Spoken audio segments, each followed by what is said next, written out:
my friends? Welcome back. Welcome back. It's author Joe Holt.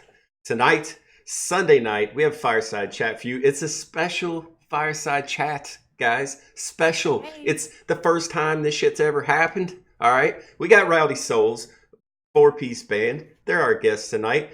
All four of them are going to be answering questions as a band. Hey, there's Marilee. Sorry you were a little bit off cam, but on the carpet. Oh. So welcome, guys. Welcome to the show. Aloha. Hi. Hello. So, as a group, you are RowdySouls, correct? We are. Your name. Yes. But individually, let's see. On the right side of the screen, we've got Marilee, correct? Yes. And then we've got Rachel in the back in the red shirt, right? Hello. And then we've got Marcus in the beautiful, beautiful beard. And is that a Boston Scally, or is that, what kind of hat are you wearing there, buddy? Kind of hard to tell. Oh, it's a.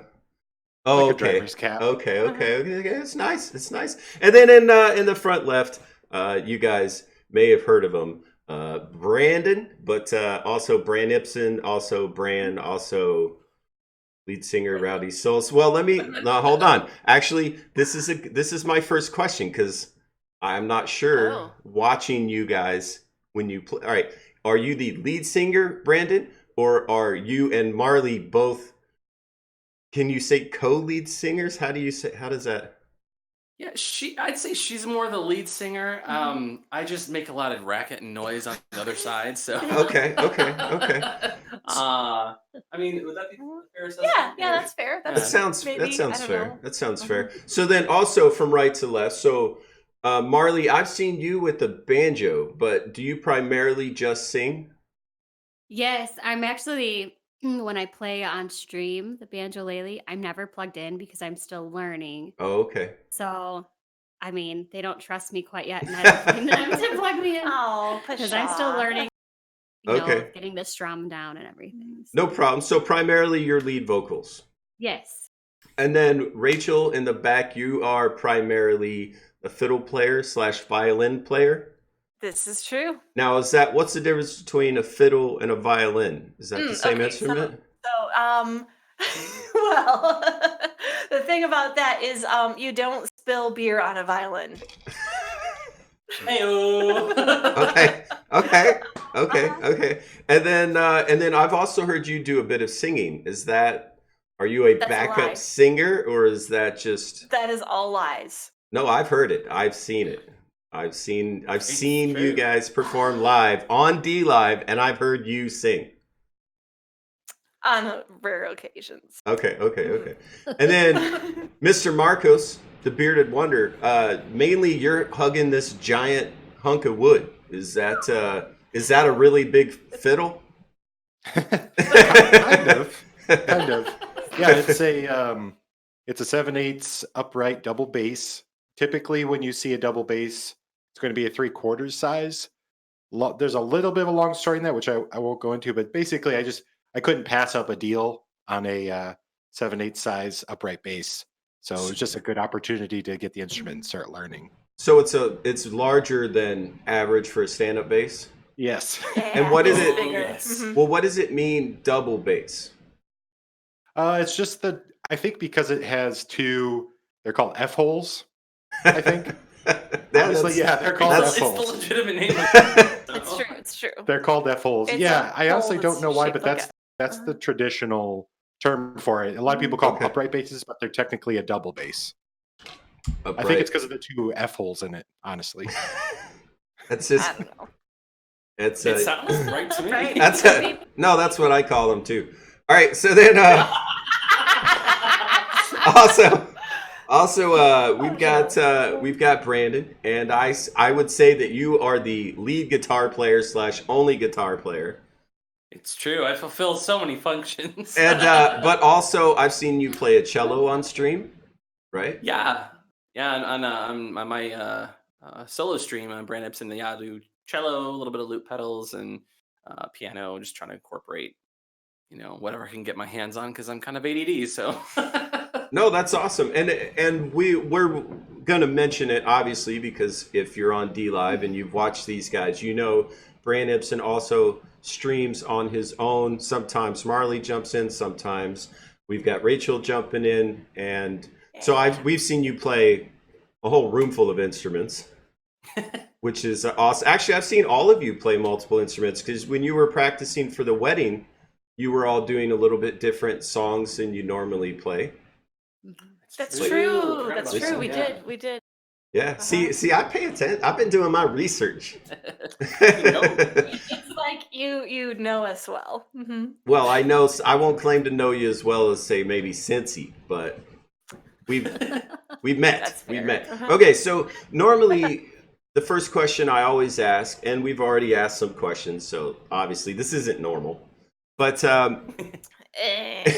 There's guys, nothing normal about us. yeah. Well, I mean, MGD for the win.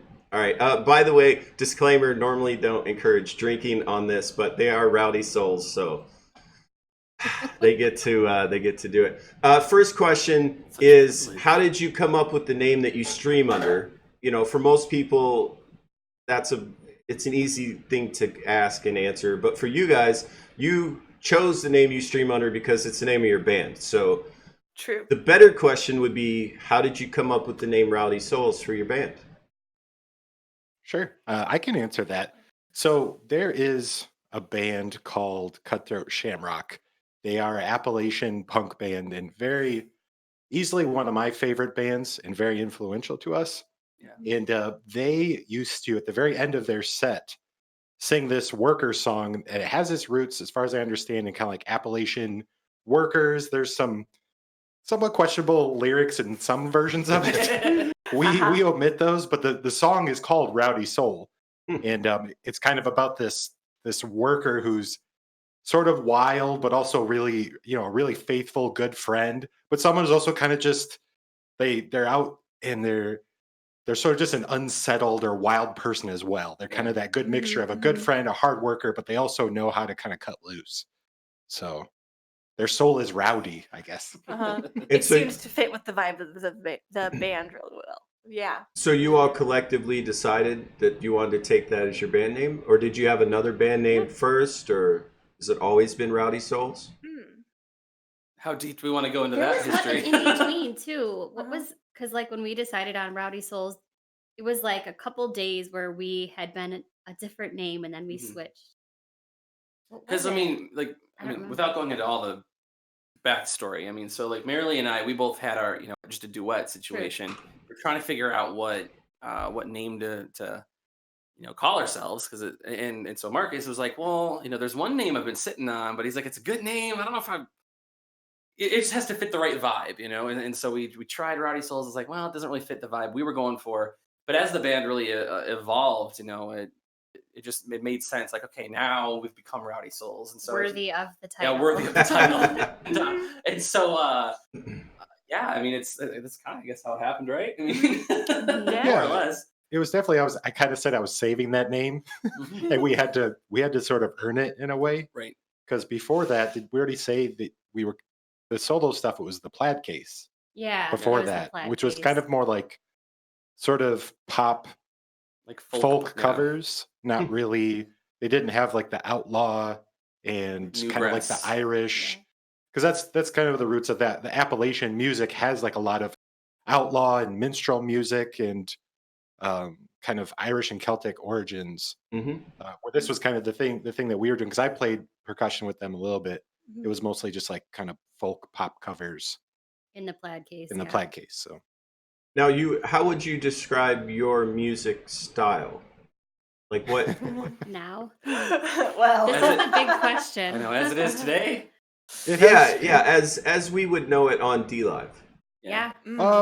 It's kind of a weird mixture of outlaw country, some Irish music, some bluegrass, so kind of newgrass, like rapid grass. And then because we all are kind of nerds and gamers, we're not averse to doing like video game theme songs. We want to do cartoon theme songs from the 80s. Yep.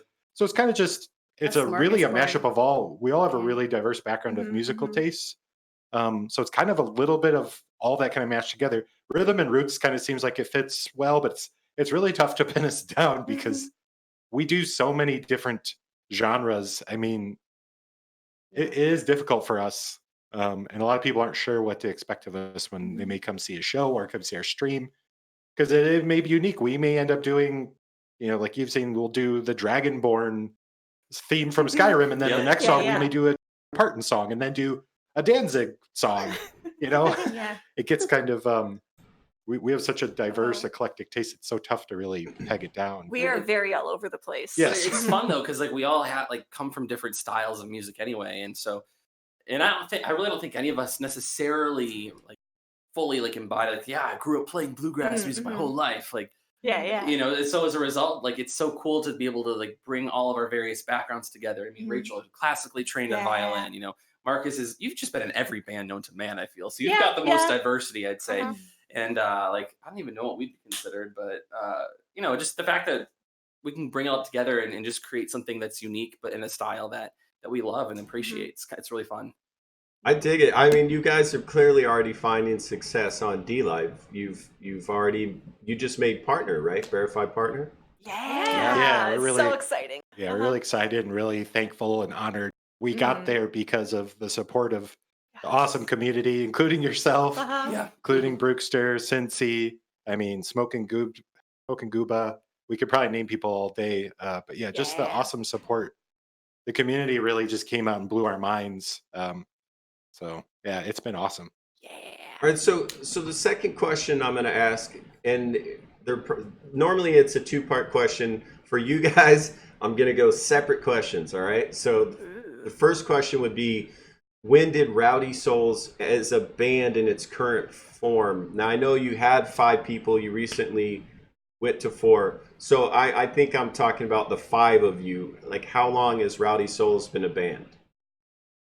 He has done his research. Wow. Yeah. It's to one of the members regular. That's true. So if we get the answer wrong, he could be like, Actually, I've done my I'd say, like 2-ish years? 2.5 years? Shortly over 2 years. So Rachel was the last one to join, because it was originally like the 2 of us, like we said. And then we integrated Marcos doing percussion. So we really transitioned into more, without the title, RowdySouls, but more into the RowdySouls style when we added our banjo player, who's no longer with us. He didn't pass away. He just started his own side project. Wow, that sounded, like condolences. Jesus. He's back there. Whatever. So then he integrated the banjo, and then it was like, oh my God, we just instantly fell in love with it just clicked. that inclusion. So it kind of naturally overnight changed our sound, and we all were like, oh my God.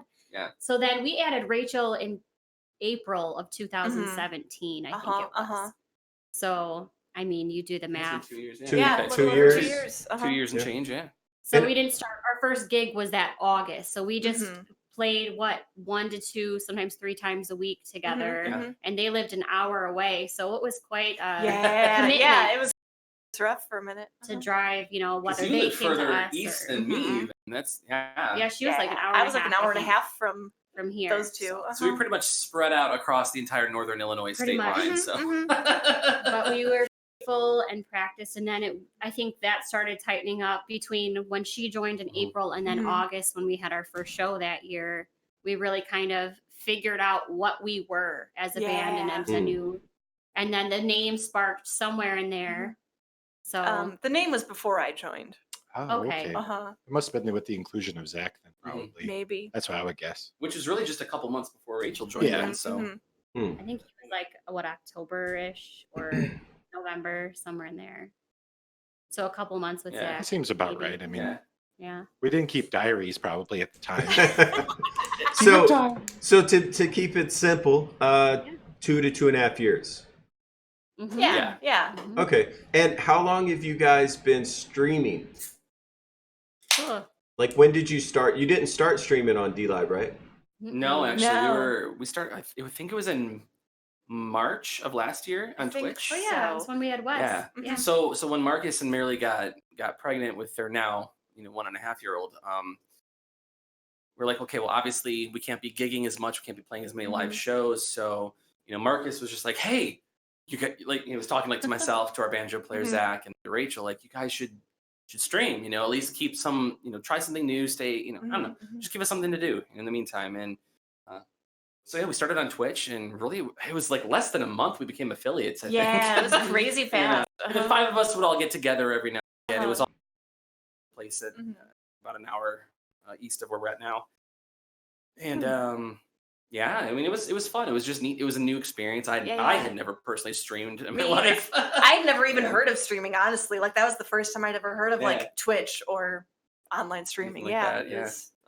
So when we did that for a couple months, things got a little challenging. I think once once the baby came, it was rough, at least for us to be included. So we would take turns like staying home with the little one. So it took a while because he was preemie. So it took us a while to actually, like, he had a lot of issues at first, and finally we were able to join and bring him with us. And all right, so we've actually gotten into something that may be confusing some of the listeners. We're gonna loop back around to that, but so you started streaming on Twitch a little over a year ago, 16 months ago or so. How long have you been streaming on DLive? And why did you switch to DLive? Good question. That's a good question. Well, I wrote down our first stream was April 26th, 25th around there of this year on DLive. Which to people that know the history of DLive would say like, well, that's convenient because that's like exactly when around PewDiePie, they announced the big, the contract with him. But really, for me, I won't speak for everyone. I like Twitch. I like the community. There's some foibles there that, people probably either know about, or you can go look up some things going on there that make the community and the environment maybe not the best, but they have some growing pains to work out. But the big draw for me for DLive was for one that is decentralized, or at least that's their goal eventually. I love the fact that their goal is to decentralize the platform where the creators and the people invested in it are going to be the ones that really shape the platform and decide where it goes. And then there seems like there's more of I feel like a much more tighter knit community, kind of like the earlier days of Twitch when I used to be a game streamer on Twitch, but I also used to just be a viewer. I used to enjoy it, and the community seemed so much more tight knit early on. But then it seems the narrative there has kind of become the sole focus there is profit. And I feel like with DLive, even right now, they've come out publicly, and their main goal right now is growth and support. Like, what I love is the fact that you can have a staff member talk to you in Discord and help you troubleshoot something. And that would never, if you're not a partner on Twitch, and I understand that's a volume thing too. There's just so many people streaming on Twitch, but that idea that you get to interact directly with a staff member and they'll help you, or even Tidy Labs, we've gotten awesome support help from Tidy Labs when we had some issues downloading our VODs, and they literally pinged me within seconds and it's just so different. It's a smaller, tighter knit community. It's decentralized. It's built on blockchain, which is just really intriguing. It's awesome and interesting to see where it's going to go. But that's just me. I don't want to talk for everyone necessarily, but that's kind of been, I mean, the PewDiePie thing was convenient. It's like, why don't we try it? There's this opportunity. There's lots of new viewers, but also just what the platform is itself, even if PewDiePie wasn't here, still intrigued me personally. So I don't want to talk forever, so I'll give you guys a chance.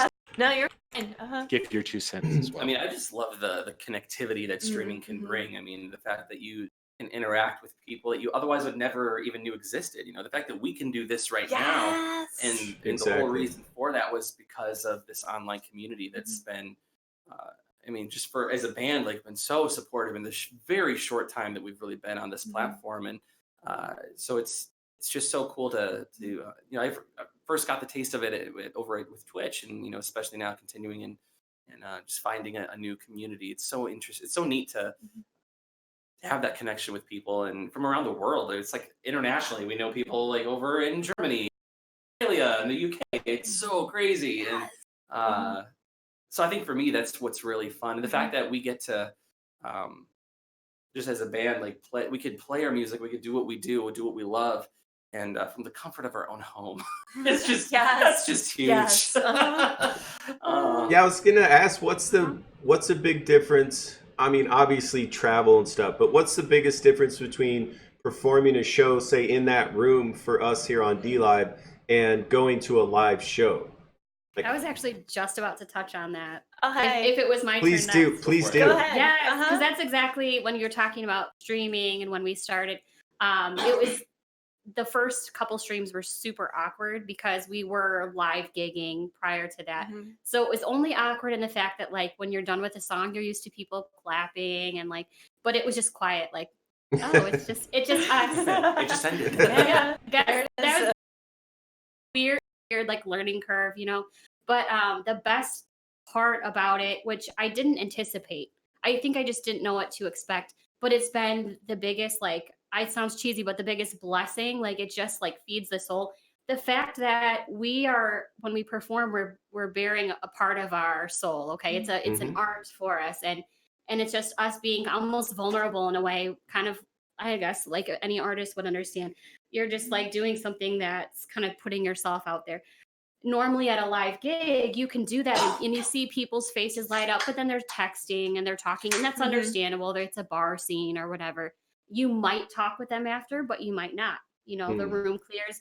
So you almost don't feel that connectivity. Sometimes you do when people are dancing in the front and, you know, during your breaks, they might come up to you and talk. But streaming, it was so different in the fact that like you're not just bearing your soul to everybody, but then they're giving back. And I don't think I quite understood that would happen right away. I didn't know that it would be so rewarding, like streaming. Not that we need the pat on the back, but just almost being acknowledged and like knowing people are enjoying, because even if they're not interacting in chat, they're still there. We can see the numbers that they're still hanging out, maybe lurking. But it's almost like it gives back in a way. And I didn't see that happening. So it was just kind of like, oh, yeah, it makes you almost want to, that whole community feel that you're talking about, you know, it gives back in a different way than you would at a live gig. And I just, that for me was just like, oh my God, I love that. Yeah. Love it. Oh man, the community here in DLive has been just so amazing since we started. So much. And like for me, I found like you know, you get to know people like in our chat when we're streaming, and then okay, I'll go hang out in their streams.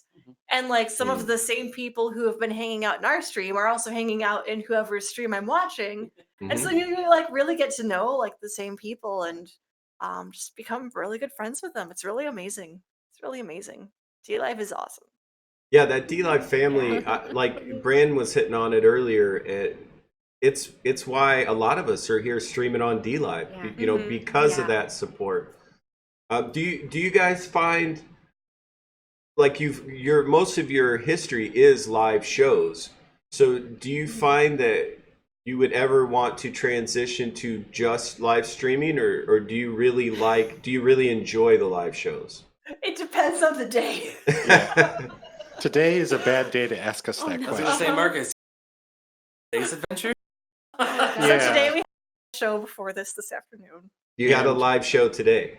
Yeah. Yes. So we're low energy compared to normal. It was an outdoor gig. It was a benefit. So, you know, 100 degrees outside. Yeah. Honestly, just ridiculous heat out on essentially a airfield where it's a bar and an airfield where people can parachute in groups, like they skydive basically. But there's also like a bar, and we played. It was a benefit to support the Humane Society, I think. No, just like animal adoption. Animal adoption, right? So, yeah. So there's all these puppies. It was great. And that part's awesome. Like we get to do something, you know, and give back to the community. We're fine with not getting paid. You drive 40 minutes, but everything that could have gone wrong today went wrong. And I think after the show, I was like, yeah, and this is why we like streaming so much. When we're tearing down. Because it's the idea we get to sit, we get to hang out with our friends, meet new friends. Air conditioning. We're kind of in this ideal environment where everything's set up the way we want. Maybe the room's not perfect. It could be better. It could be worse. But it's like every new venue is a new challenge, possibly. Like, what's the sound going to be like? What's the crowd going to be like? Is it hard to get in? You know, everything. Or they didn't run us power like today. I'm so glad I brought our extension because they didn't think, why would a band need power? You know, it's those things where it's like when you're here. Out in the middle of the field. We had to bring, I mean, the hard thing too, it's like you were saying, we come here, you know, we get to stream, everything is set up the way we, you know, the way we have it. And with live shows, especially like today, when you have to bring your own sound system, it's just a lot of. We like completely maxed out your SUV. We maxed out my car. I have a hatchback. Which is fine. It's like that's part of the gig. But man, is it when it's 100 degrees out and it's humid and you're lugging 100-pound crates. Right. Yeah. On the other hand, yeah. On the other hand, there's our show last week that we said was like one of our Yeah, it was best awesome. ever, and it was a crowd was really into it, And one of our DLive fans came. Two of our DLive fans. Two of our DLive fans. Right. Yeah. They're So we played a live show last week, and that was like gorgeous. It was like perfect. Like the weather was perfect. On a lake. It was on a lake. The sunset was there. It was obviously outdoors, and we had two of our DLive fans. So basically, live shows can be really hit or miss as to whether they're amazing or terrible. But DLive is really consistent and consistently great, which is awesome. That's awesome. So okay, so I want to before I forget, I want to clarify some conversation that was had earlier. So people don't know this yet. I know this. I'm gonna pretend like I don't. So you guys are like very close as a band. Apparently close enough to have children together. So maybe you would like to expand upon like why you're so close. Or I could do it for you if you would like. Oh, that's good. Up to you, There's Joe. this thing called the birds and the bees. No. That's not okay. I'll tell you what. I know what you're getting at. Tell you what, I'll explain it and then you just add more details. Okay. Sounds good. All right, and we'll see it now. Let's see if I got this right. So Yeah. How good are you, Joe? So Brandon and Marilee are brother and sister. The two sitting in the front on the left and the far right. Now, the fine gentleman in the back, Marcos, with the beautiful beard, that guy, and Miss Marilee, who's sitting in the front right, are now married and have a child. Yes. Okay. 13 years last Sunday. Yeah. Yep. Married. You've been Married to, 13 you've been to, married. Wow. Now I didn't know that. 13 years. Wow. Yeah. Together 20, but married 13. Yep. Oh my Now that's even longer. High school Wow. sweetheart. Yeah. High school. Yeah. So you've all like at least the three of you have known each other for a very long time. Oh, way longer than half our lives. Sure. Brandon was like 12 or 13 when he met Marcus. Yeah. Brandon taught me how to play my first set of chord shapes on acoustic guitar. So Really? Oh. yeah. Well, there we go. Yeah. Wow, look at that. Me just helping you learn things about your band, Brandon. Exactly. Yeah. Thank you, Joe. Thank you. I'm glad I could get you guys together to talk. It's nice. Yeah. Now I saw a And then note. there's me. Well, no, we're gonna get to you, Miss Rachel. Don't you worry. I was going to say, wait a minute. I have a question for Rachel, and is Rachel the Uh-oh. most popular person in the band? Hands down. And if so, why? How? Like, how did that happen? Maybe Joe, you as one of our fans, explain why the fans like. Well, me. when I was asked which of my band, which of the band members was my favorite, I did make a choice, but I'm not going to tell you. Oh. It's funny because we could see the results on your answers. Ah, all right. I can Oh, actually cook it's those up, but anonymous. I haven't shown any one person to vote. We could see the actual outcome, but I didn't show them like who voted what. Well, it's kind of funny because really, like in your current form, what I've heard you play on DLive, it wouldn't be the same band without the four of you. Like, Yeah, without any one of us, it would be different. Yeah. Right. So, I mean, I thought I knew what you guys were just being cheeky when you asked, who was the favorite. But I thought, man, have I interviewed that many UK streamers that I just said cheeky? Apparently. Oh All right. My God. Okay. Okay. Well, smashing. So yeah, I know that was a British joke. I'm glad Brand got it. During some of your streams, there has been what I could only describe as incessant meowing. So there appears to be a cat in the band. Is that Only one stream? For the record.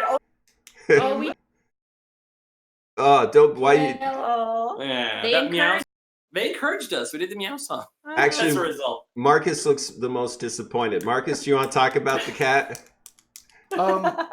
Well, we used to have two cats, and then when our son was born, we had to get rid of one just because he was just really unhappy. He was So jealous. Let's be he real. was jealous, so we kept his sister, who is Mrs. Ash, who made a appearance on our stream, and we've streamed so many times from this basement. I used to stream in the same room on Twitch doing gaming, and we never had a problem with her. Nope. She never Not wanted once. to get in here, but that one stream, our VP celebration stream, she just wanted to celebrate. She wanted to come in and she wanted to meow, and then she wanted to leave every 4 seconds.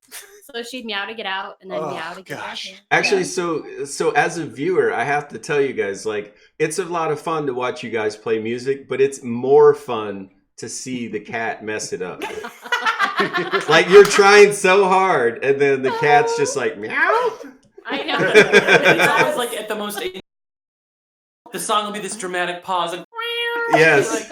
and because she's a Bengal, like they just naturally have extremely. They're Loud very meows. vocal. They have a very Mm. loud meow. Yeah, like, yeah. To the point where it's like her brother, especially Rocks. His meow You would pointed like at me. reverberate throughout the entire house. Like if he's in the Uh-huh. basement, he'll meow so loud you can hear it upstairs. Like, oh my god, this cat. You just like the sound of his voice. He was that Yeah, guy. yeah. Now, I've been doing some research. It could be wrong Uh-huh. because you know the internet. You never really know. But You might have poor sources. according to my research, Marcus is the band manager. Is that correct? And if so, what does that mean? Yes, I am. It means I facilitate everyone else in the band and the band itself being successful in whatever we do. And it also means I book the majority of our shows. I negotiate them. I create all of our graphics. Pretty much set up any accounts we have, including DLive. I just set up a Mixer account the other day. Okay. Yeah, anything. And if you see us online, 99.9% of the time, it's probably me. So if I'm interacting on a channel, if we're posting on social media, it's probably me. So it's kind of just managing the band, being the social media manager, being the booking agent, being the graphic designer. Pretty much all of it. Yeah. All of the stuff besides the music. I'm the Well, he least does the music too, talented but, musically, so I have to That's false. compensate Mhm. Lies. by doing all the other things. So kind of just always going ahead of the band and also being behind the band, pushing to help us, clearing the way, and also being behind and encouraging and pushing and just continue to move us forward and find things for us to do. Which was streaming, on Twitch. That was something I really tried to encourage everyone to try, because I had been doing game stream. I was like, guys, I feel like no one's doing a full band. There was like one 3-piece band, Yeah. and it wasn't Yeah. exactly what we do. It was a little more.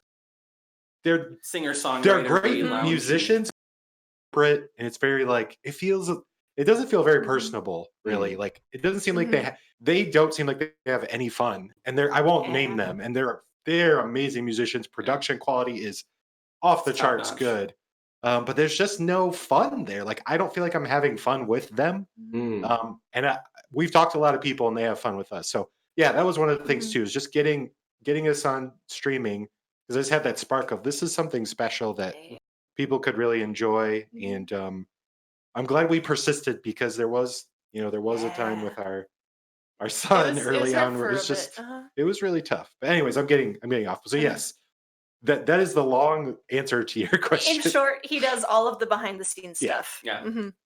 Now, when you talk about booking live shows, how do you find live shows? Do they reach out to you, or are you actively trying to find new venues?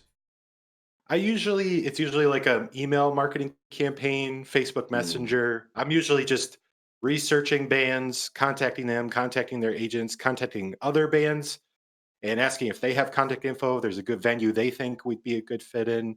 So it's that networking of, I know I've been in the music scene for a long, long time in a lot of other different bands. So it's connecting with the people that I know, and just reaching out. Sometimes they do reach out to us, which is always kind of neat. The idea that they're interested. And the market in the industry is tough.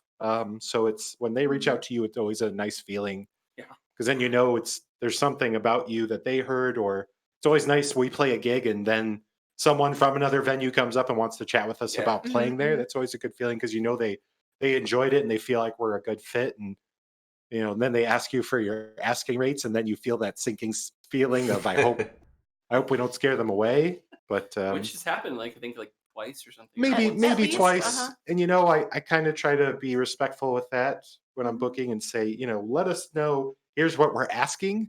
We will negotiate within reason, but also I've got 3 other people here, and it's not all about money, but it helps us pay for gear. It helps us pay for gas.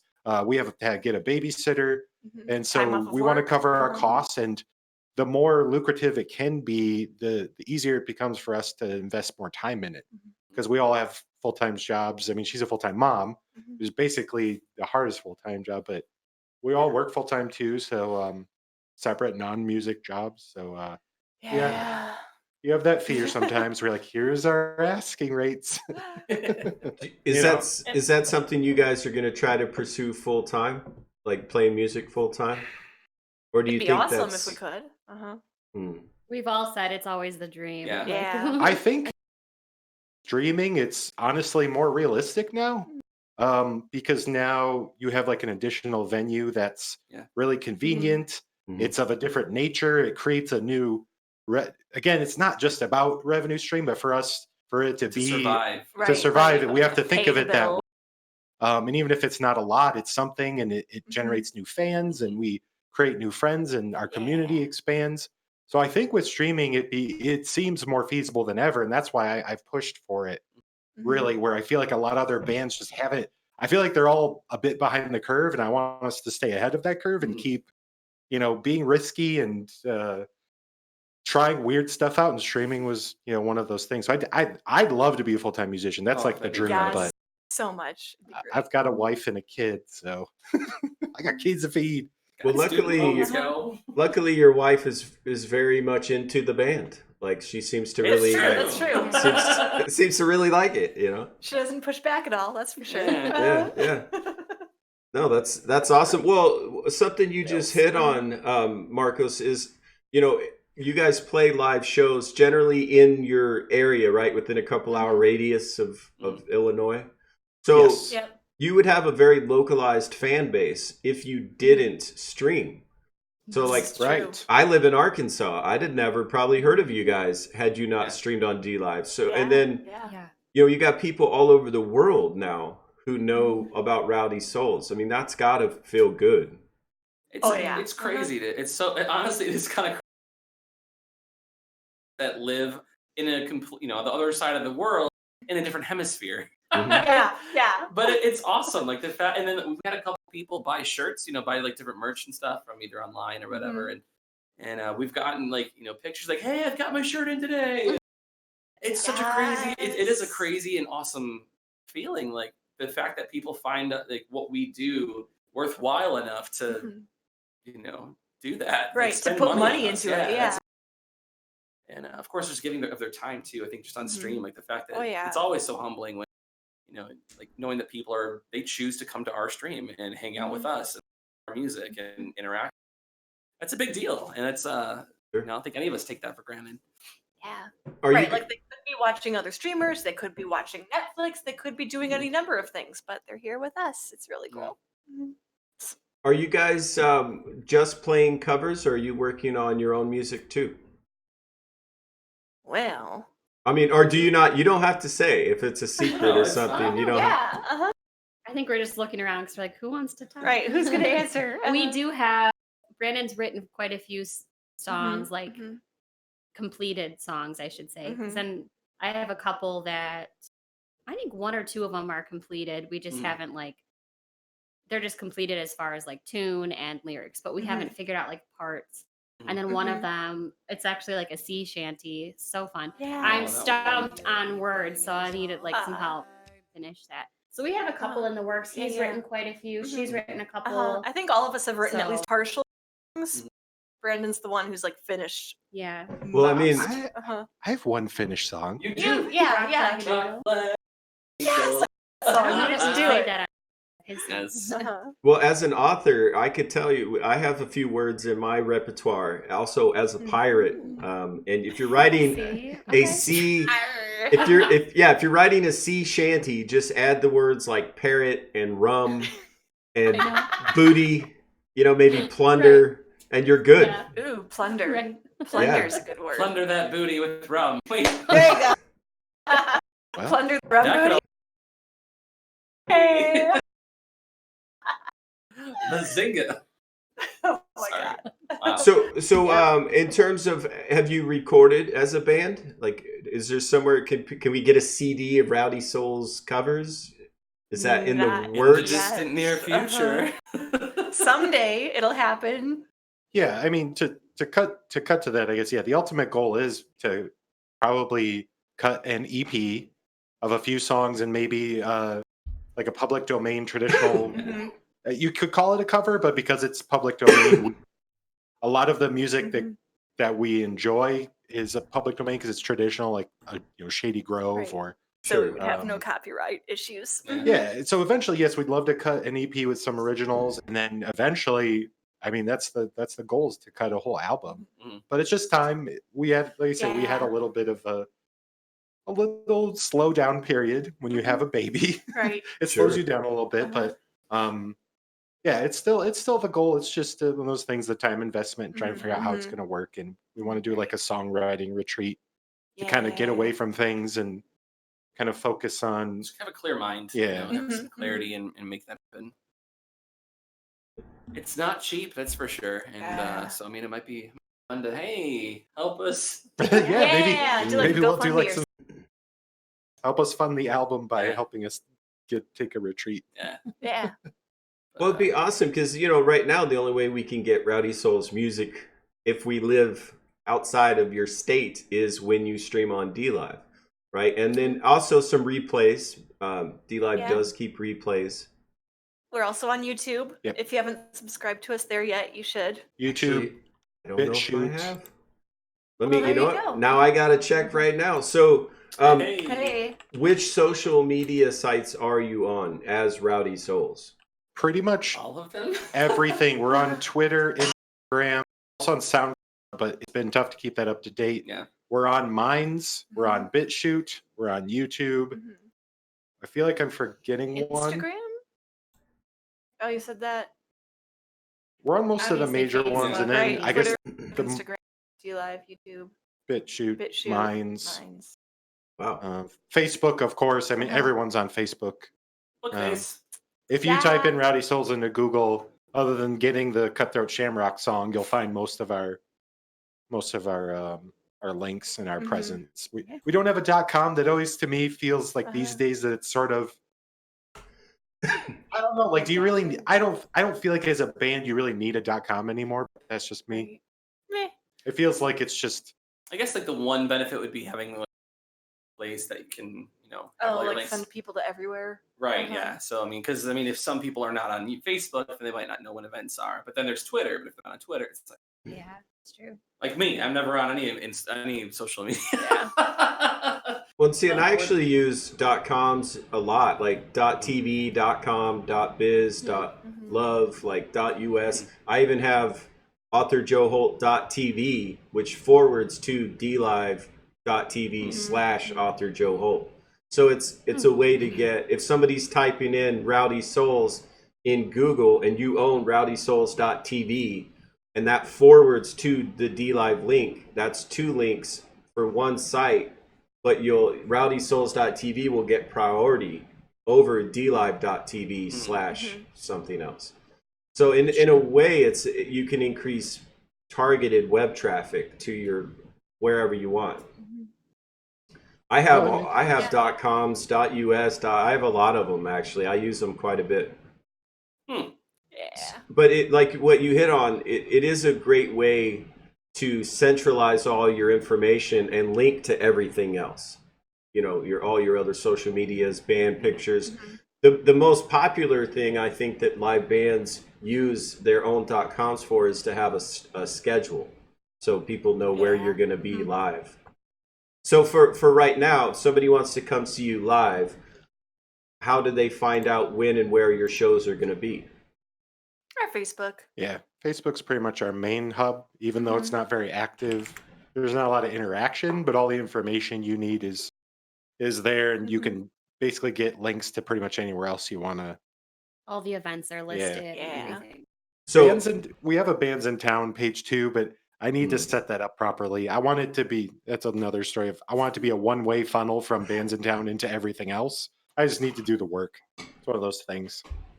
well, not to throw you under the bus live, Marcos, but I went to your YouTube channel. I am subscribed already. Good job. And then I clicked on the Facebook link at the top right of the screen. Uh-oh. And it's a broken link. Oh, no. Oh. We need to fix it. Just so you know. Now we know it's Well, just so you know, on YouTube, your Facebook link in the banner is broken. And, Okay. And also, the photograph of the four of you at the top, it's just your chests, which I thought was that was an interesting, it was an interesting way to go about it, but cool. We're trying to sell a certain image. great. Well, half of you help it, and the other half Alright. not so much. I don't know. I'm not going into that. Blushing. All right, so I am following you on YouTube, and I am following you on Facebook, and so that's awesome. So, are you guys going to go on the road? I mean, does the baby prevent you from touring as a band? At the moment, probably. Okay. If I could snag my mother, then it wouldn't be a problem. I'd say it's So- maybe a combination of baby and our full-time jobs. Yeah. Sure. Yeah. I mean, that's it.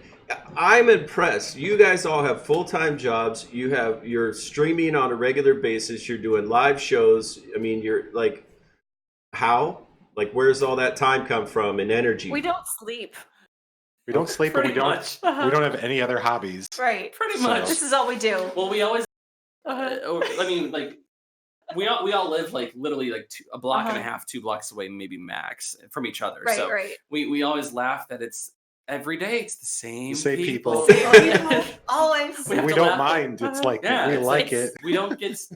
I hope you guys don't Because get if we're sick of me. streaming as But a Right. band, It's the four of band. us. Yeah. If we have like a barbecue, oh guys, come over. It's the band. the Mhm. band. Yep. Like, The four of us, if it's maybe like, their hey, mom. Grant- and then Rachel might pop. Oh, it's all of us. It's the again. four of us. It's always the same people. Uh-huh. It's great. I mean, it seems like it could be you never feel like you're on top of each other too much, like in terms of Nah, like I don't think so. I think we give ourselves enough space and like. No, that's cool. I'm just asking Yeah. because Yeah. it seems like that could happen, right? Like half the band Yeah. is Yeah. married and lives together. The other half of the band not married but lives together, right? And then roommates, Oh yeah, because you forgot to say they're roommates. yeah, we're We're roommates. talking all the combinations Uh-huh, of relations. So they're right. So and Rachel, like our apartment is like literally around the corner from Yeah. their house. I So, kind of think uh-huh. to answer your question, the Uh-huh. reason why, at least for me, I don't feel like, suffocated, like they're always here. I think it's because at some point in time, we've all lived together. Like Mhm. he has lived in our house, actually in Mhm. this very room, Yeah. Yeah. Yeah. for a while in the past. So Mhm. he's family. So, and then she lived with us for a while. So That's she true, I became did. family. And I think when, at least for us, we're a tight knit family. Mhm. So it just feels like families at the house. Like you can Yeah. wear pajama pants or Oh yeah. not boxers, but yeah, basketball shorts. You can Mhm. come with food on your shirt. I don't care. Mhm. My house is messy. Total I'm just mess, like, just go find yourself something to eat. Like I think that's what makes it Uh-huh. less like production. It's just like coming Mhm. over and Mhm. you're hanging out with your brother and sister. Mhm. And Yeah. Because It's we not- all have those friends that are awesome, but just a little needy, or like you'll just like ill mood. I want to like sit down. I'm wear your tired, pants. and then they come over. Mhm. Yeah, like wear like just sleep pants or whatever. Flannel I know. pants, and like just Mhm. like a t-shirt, and Yes. then the friend comes over and like, I'm bored. Let's do something. You're like, No. I just want to. Can we just chill? Do we have to Uh-huh. do something? To do things, but Uh-huh. It's also I don't fun know. to do nothing. exactly. Uh-huh. And the I fact think that we like, all have that personality. We're kind of just like Uh-huh. the chill, like, yeah. Uh-huh. so counter to our band name. Right? I know. It's super rowdy elsewhere. Like when it, Right. but when it's just us, like We're barbecue. we're the lazy souls. Yeah. It's barbecue. It's weekend. The Let's snoozy grill. souls are Snoozy souls. So throw on the pajama pants and watch a movie or something. Exactly. Well, I Just don't. literally, maybe just growing up, but like sitting around the table, like, we'll just talk for 2 hours. Yeah, we do that a lot. Whereas some friends you can't do that with because I'm bored. Let's go somewhere. Let's do something. What do you guys want to do? You're like, nothing. This isn't sitting here doing something. Are we doing something right now? So can I ask That a works music out. question? Yeah. Okay. And this is for each of you individually. When did you start playing music, instruments, singing, whatever it was? Like, did you all start young, or is it something you picked up later on in life? So you'll need to go one at a time, so it doesn't matter who goes first. We're both fighting for who goes first. I saw that. All right, fine. I'll go first since I'm the eldest. The elder Okay. sibling. So, growing up, we used to more or less the sisters. There's 5 kids in our family. He's the baby of the family, and then there's 4 girls. I'm the next one, and then so. Anyways, as a family, we used to do like at church. We used to sing a lot. So they'd always have like a special song during the offering or something, and we'd always get up and. Back then, it was like a cassette tape with just background music, kind of karaoke style, and you sang on top of it. And everyone had their part. So corny, super corny. But yeah, we grew up singing in church, doing like the special music, and my dad was very musical on piano. I think that's really all he played, right? Just piano. And he sang. But my mom knew a little bit of guitar and ukuleles, and she would sing all the time. So I think it was just kind of birthed into us from the time we were little. And then in my adult years, it was when I turned 30. Oh my God. I decided that I wanted to take that year to be the year of me, which meant I am going to do everything that I've been allowing myself to just kind of push down, and like any dreams that I haven't let flourish, I'm just going to let them, flourish finally. Yeah. This is my year. So I started with voice lessons because I knew I didn't really know proper breathing techniques and, that kind of thing. I could hold a tune just fine and things, but like as far as singing for long periods of time, my voice would get tired. And so I took some voice lessons for about a year. And that's kind of around the time when him and I kind of started, I was like, hey, do you want to do like a band? Because that was one of the things on my list. I've always wanted to do a band with the 2 of them. And he wasn't too into the pop songs, Marcos. He's like, nah, that's not my thing. So it was just Brandon and I for a while, and eventually suckered him into doing the percussion. That's kind of how that band formed. Is it because it was one of those things on my list? Like I just want to I just feel it in me, like burning in me. It's something I just need to do. So after that, I taught myself, I bought a banjo-lele, which is the little baby banjo, adorable. It actually plays just like a ukulele. And that's something I'm self-taught on. Still, I'm YouTubing a lot of videos and trying to learn. So I got to write that down. Did you say banjo-lele? Banjo-lele. Yes. Oh my God. The body is a banjo. It's got the round, body. So cute. And then the neck is really short, like a ukulele. It only has the 4 strings. It plays chord-wise just like a ukulele. Wow. So, now I just learned something. I've never even heard of that. That's amazing. There you go. Banjo-lele. Banjo-lele. I never actually heard of what the is I this? know. I think he was on a business up late at night. Yeah. That's when I get into trouble shopping. And I'm like, something arrives at the door. What did I buy? That was one of those buys. And I was like, I need to feel more useful in the band because I feel like the weak link at times because all I did was sing and sometimes play a kazoo. But you do it so well. Snap my fingers. So I'm like, I need to be more useful. I don't want to kick me out. Actually, So that's right. Never. I gotta add kazoo to your playlist. I forgot about. Actually, I know. I love it when you grab the kazoo because you don't. Isn't it Yes, great? it's so much It fun. works so well. Well, we all played a kazoo as a kid, right? If I'm Right. 40, Oh, yeah. if you're like 30, 40, you definitely have played a kazoo. But I played in bands for about 10 years in 3 different bands, never a kazoo.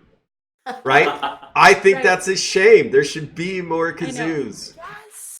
the world is lacking in kazoos, Yeah. especially bright orange ones. Come on. Exactly. We need to bring back the synthesizer and bring back the kazoo. Right.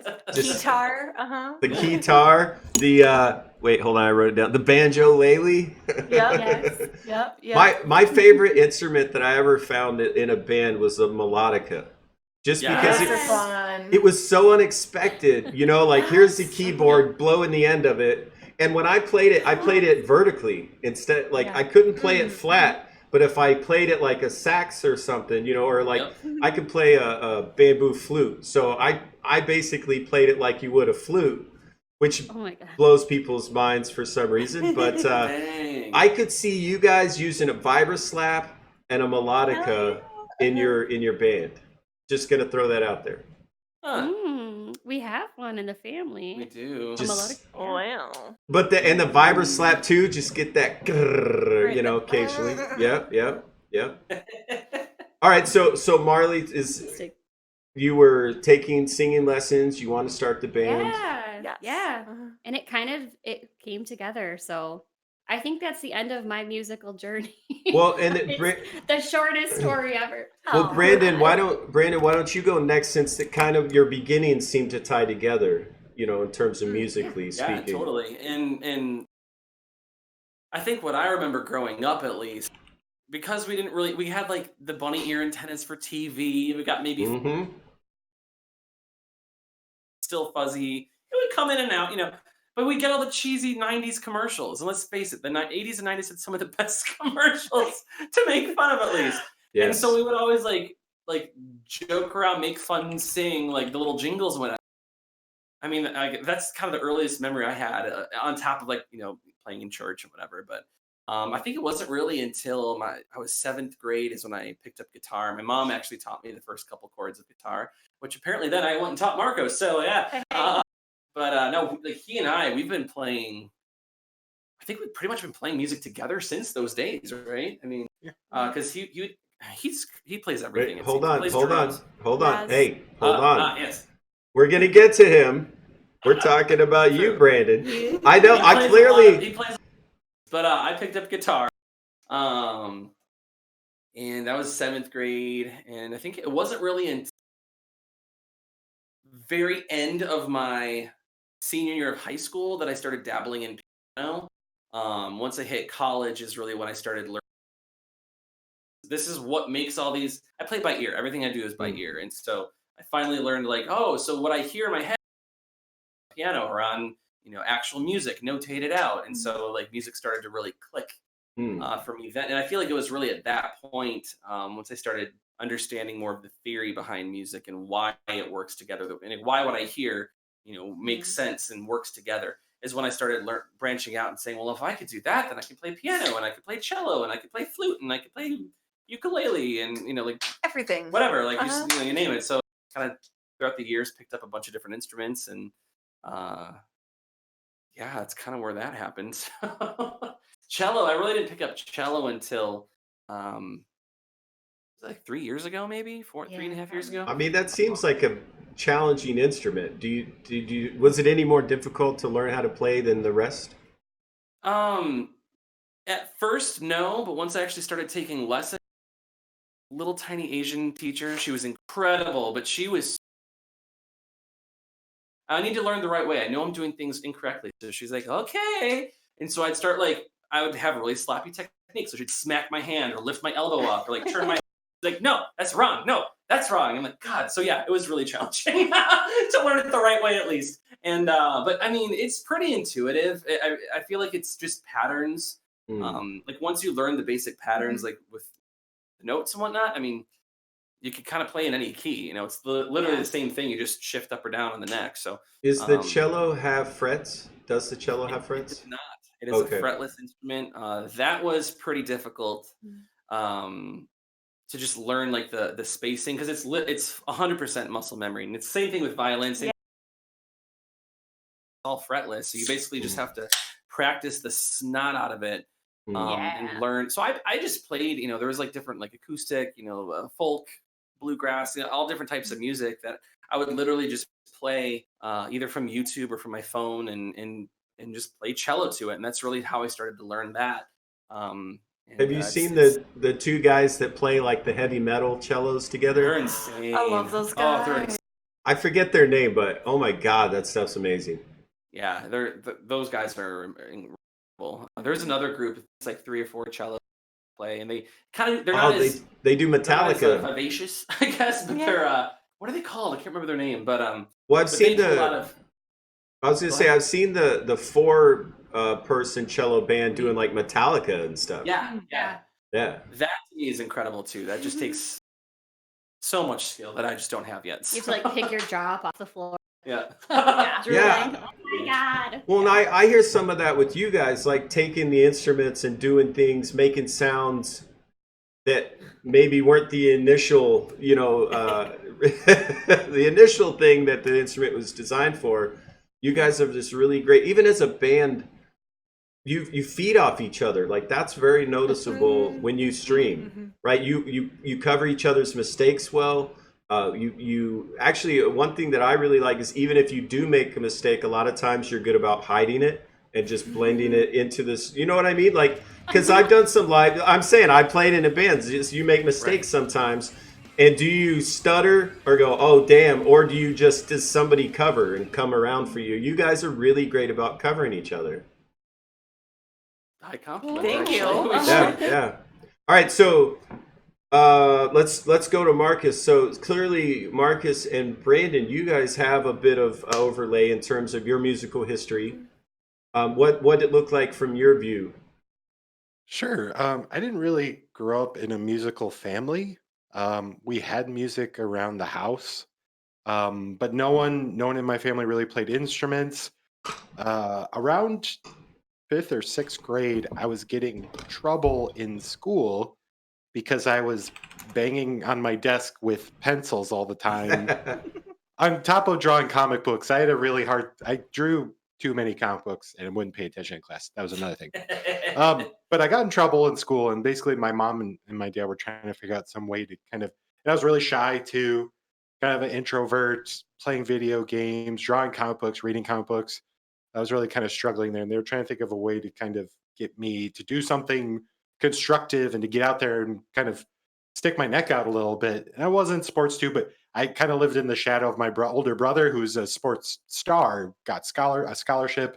So everyone assumed I wanted to do sports too, and I didn't, even though I still did it, just because I did enjoy it to some aspect.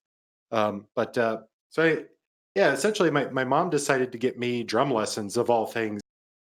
When your mom is the one that tells you to get drum lessons, you know there's something wrong or they're a glutton for punishment, because they're basically telling you to play pretty much the noisiest, most obnoxious instrument you can think of, maybe next to the bagpipes or the accordion. So I had a really good teacher. He was from our church. His name's Chad Grinsteiner. I'm still friends with him. We have the same birthday, which is just really strange. That's kind of cool. Different year, obviously. He's older than me. But what I really love about what Chad did that kind of I think really kind of set my trajectory for kind of musical successes. His big thing is I wasn't allowed to touch the rest of the drum kit for the first month. Everything was snare work. Everything was paradiddles and flams and rudiments and reading sheet music, playing what was there on the snare, learning how to be a marching snare player first before touching any of the rest of the kit. And I think it set that foundation of a really strong internal rhythm, a really strong internal feel for music. And I'm really glad he did it, because I feel like even though I'm not the world's best drummer, I feel like I can intuitively really pick up things very quickly because of that. He built a really good foundation for me. It's very true. And just building the confidence too. He was very patient with me. I mean, you've got this kid in 6th grade whose voice is cracking and who's awkward and chubby and just kind of like, the drums. I didn't want to play the drums, honestly. I'd rather spend time playing more video games or reading comic books or playing D&D with my friends, stuff like that. So it was a good opportunity for me to kind of, get out and do something different, do something where I have to, go completely uncharted territory for me. From there, it kind of just kept growing. I kept learning things. Like I learned bass with some friends. just in like garage band type things. You learn Smells Like Teen Spirit because that when you learn to play bass, that's like the same, it's the same 2 or 3 chords. Learn Smoke on the Water. I started to dabble in guitar, but I really struggled actually until I met Brandon. After my parents divorced, we moved to a little town called Waupun, and that's where I met these two, my future wife and my future brother-in-law, and we played in church together. I played bass most of the time. I played a little drums, and then Brandon taught me my first few chords on guitar, because I was learning, like, you get like the books where you learn to play the tabs, and you're not really like playing the lead to a Metallica song really badly, and you're learning. You're not a guitar player, but you're just parroting. You're not really intuitively learning the instrument. So kind of playing with these guys, and I did play with some other small like local bands. I went to school actually for a music degree, and I became a college music school dropout. But I took piano, I took voice lessons, conducting. I took a percussion class, a guitar class, music theory, oral theory. So I got the full suite of at least 2 years of music education until I dropped out, part because I was chasing my wife around. So I failed a lot of classes. My future wife. I failed a lot of classes because I didn't take it very seriously. I did not take school seriously. No, I really regret that. But after that, music was just kind of still my thing. I spent a little time being kind of a loser and not really doing a lot with my life. But I had joined when we moved back here, and I basically joined a lot of different bands, played in a lot of different types of music. I mean, he even did some DJ stuff. Oh yeah, I used to do electronic music. Go to this coffee house down in Texas. Really? I didn't know that. Yeah, I used to have a was full DJ Sticky Fingers. No, DJ. It's not DJ Sticky Fingers. Oh, was it Spider-Man theme? No, What were but yeah, I used to have digital turntable sequencer. Wait. What was your DJ name?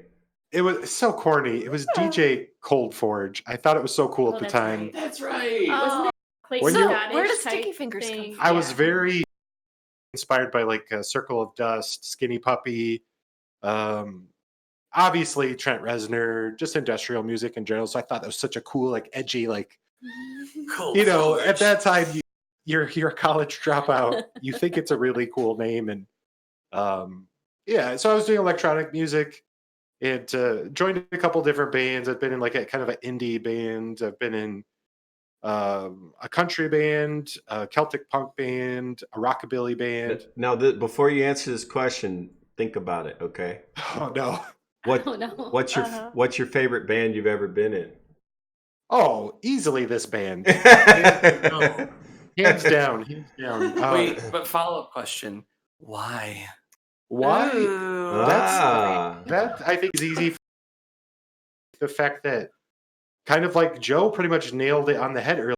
It's just the kind of connection we have where we really feed off of each other. The creativity comes from the combination. The strip club.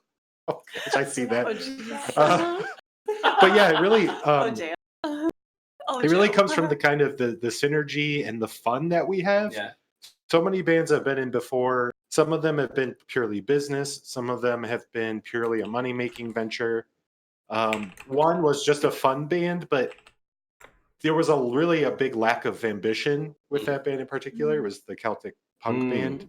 Really? Good people. No motivation in a punk band? Yeah. That's like it's more like goth emo, like yeah. Yeah. I love those guys, and they're still kicking around, and they're going to play a show soon. It's just that thing. Like I always felt like we could have been more. We put the work in. They didn't want to push for more though. Right. Yeah, they're just kind of like happy 7 years. doing things the way they were. But yeah, this is easily my favorite band. Just we have so much fun. There's so much great synergy. You can't ask for more. Some people would think like, how can you have fun being in a band with your wife? If we're gonna be honest, there's times it's hard. We have married couples in general argue. Couples in general don't get along sometimes. So you push that down. You say, okay, let's go play, or we'll try to talk about it beforehand, or it just happens and you deal with it and you roll with the punches. But it makes things much easier because I'm not leaving her. Yeah. I've been in so many bands in the past where then you're leaving your wife behind to go play a show. Maybe she can't come with. It's in Chicago, or really far north, like or we play Milwaukee Summerfest, and the punk band I was in, and she couldn't always come with. Or even just always going to practice and like, yeah. You're off to practice again. But now I practice and she's here. You know, That's so true. It's one thing that doesn't come in between us because it's like our thing. Right. Right. Well, I think, I mean, if I could quick interject as well, I think the thing that's unique about this, because I've also been in a couple different bands, and where it was very transactional, and even though the music might have been fun, it just felt sterile, I suppose. And what I like about this particular group is that I mean, aside from literally being a family, it's also a family. And the fact that there's that level of connection and relationship that we have, rapport that we have with each other, makes, doing this as a family and as a unit, creating music that hopefully people enjoy, and it seems like people are, at least here, on DLive. Yeah. That's what's been really kind of just fulfilling to the soul, So yeah. Nice. All right. So how about you, Miss Rach? When did you start with music? Well, so I started playing violin when I was 4 years old. That's early. Yeah. Or so your parents had you start playing violin, or did you just find one somewhere? No, I wanted to. So the way that happened, until I was 7, my family, my parents and brother and I, we lived like in the city of Chicago. And because like the public schools there had a lot of like gang and bad stuff going on, my parents scrimped and saved and sent my brother and I to a private school. And at this private school that we went to, they had an orchestra program, and you could start learning violin when you were in pre-kindergarten. And so, wow, yeah, it was pretty damn cool. So one day, the violin teacher came into my pre-K classroom and was, telling us all about how, hey, you could learn the violin if you do. And I was like, that sounds really cool. And so I went home and I was like, Mom, so I started taking violin lessons at school. And then when I was, the summer when I was 7, we moved up to the suburbs, and I stopped playing for a year or 2-ish because there wasn't anything we knew of right away. But then I was like, I want to keep playing violin, Mom. And so she found a private lesson instructor in like the next town over, and I started taking lessons from my teacher who I had for many years. And yeah, I learned classical music, violin, from a very, very young age. Yeah. And then I was just gonna say, did you stay with it from the time you were 4? I mean, have you played constantly? Mostly. Mostly.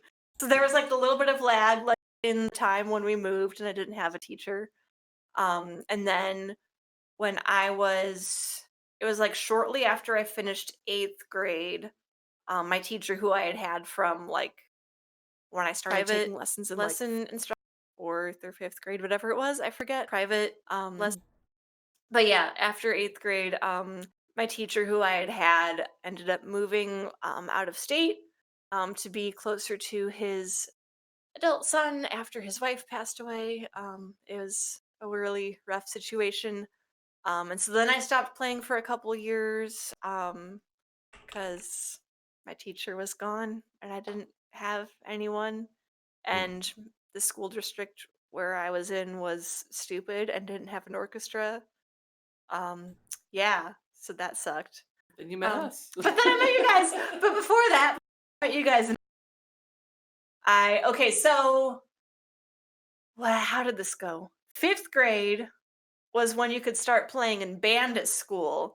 And I was like, well, I want to play music at school, like with my friends, and that's really cool. But since we had band and not orchestra, I couldn't do violin. And I was like, but I want to play music. Also, I don't want to have to play an instrument that you blow into because that just seems really weird to me. And so I was left with percussion. That was literally the only option. And so I played percussion in school band from like 5th grade through the end of high school, basically. All the way, yo. Yeah, marimba was my jam. Wow. Yeah, so that was really fun. So yeah, I played in band at school, and then like I also took violin lessons, and like there was an orchestra that my violin teacher had made of like a bunch of his students, like violin students and cello students and viola students, all playing together once a week, and so I was in that. But then, yeah, after my violin teacher moved, there was a couple years where I didn't play violin anymore. But then I forget even how it happened, but somehow I started playing violin with the band at my church at the time.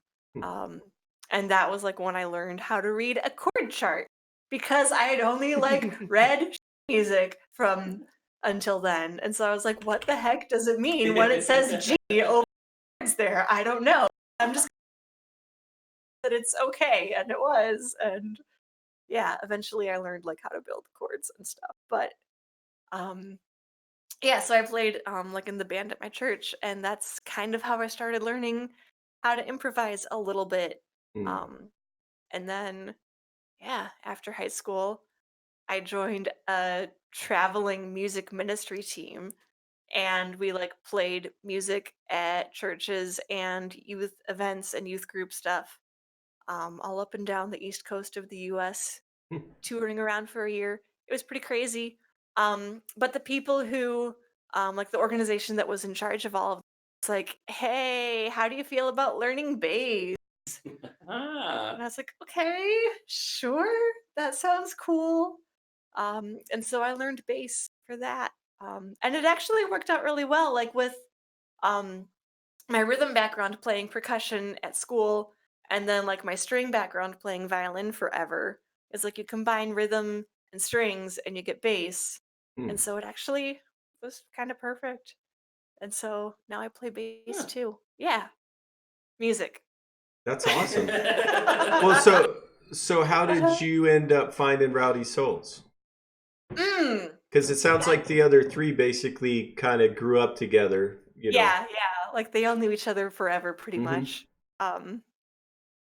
So it was Brandon and I were both playing at a mutual friend's church for like a special event. I was playing cello, she was violin. Yeah. And so we did that a couple times. Yeah, actually a couple times. Yeah. But yeah, like the one time 2-ish years ago, he was like, hey, I'm in this band and we need a fiddle player. How do you feel about like coming and playing with my band? And like he played me like a couple of scratch recordings that they had made of some of their songs, and I was like, okay, that sounds kind of cool. That sounds kind of cool. Kind of weird, but kind of cool. So I mean, day and night from well, no, maybe not day and night, but vastly different. Very different from classical music, very different from church music. It's like sloppy but also tight. Yeah. I don't know how to describe it. Sloppy but tight sounds like a great description. That sounds... that's the name of a song there. Yeah.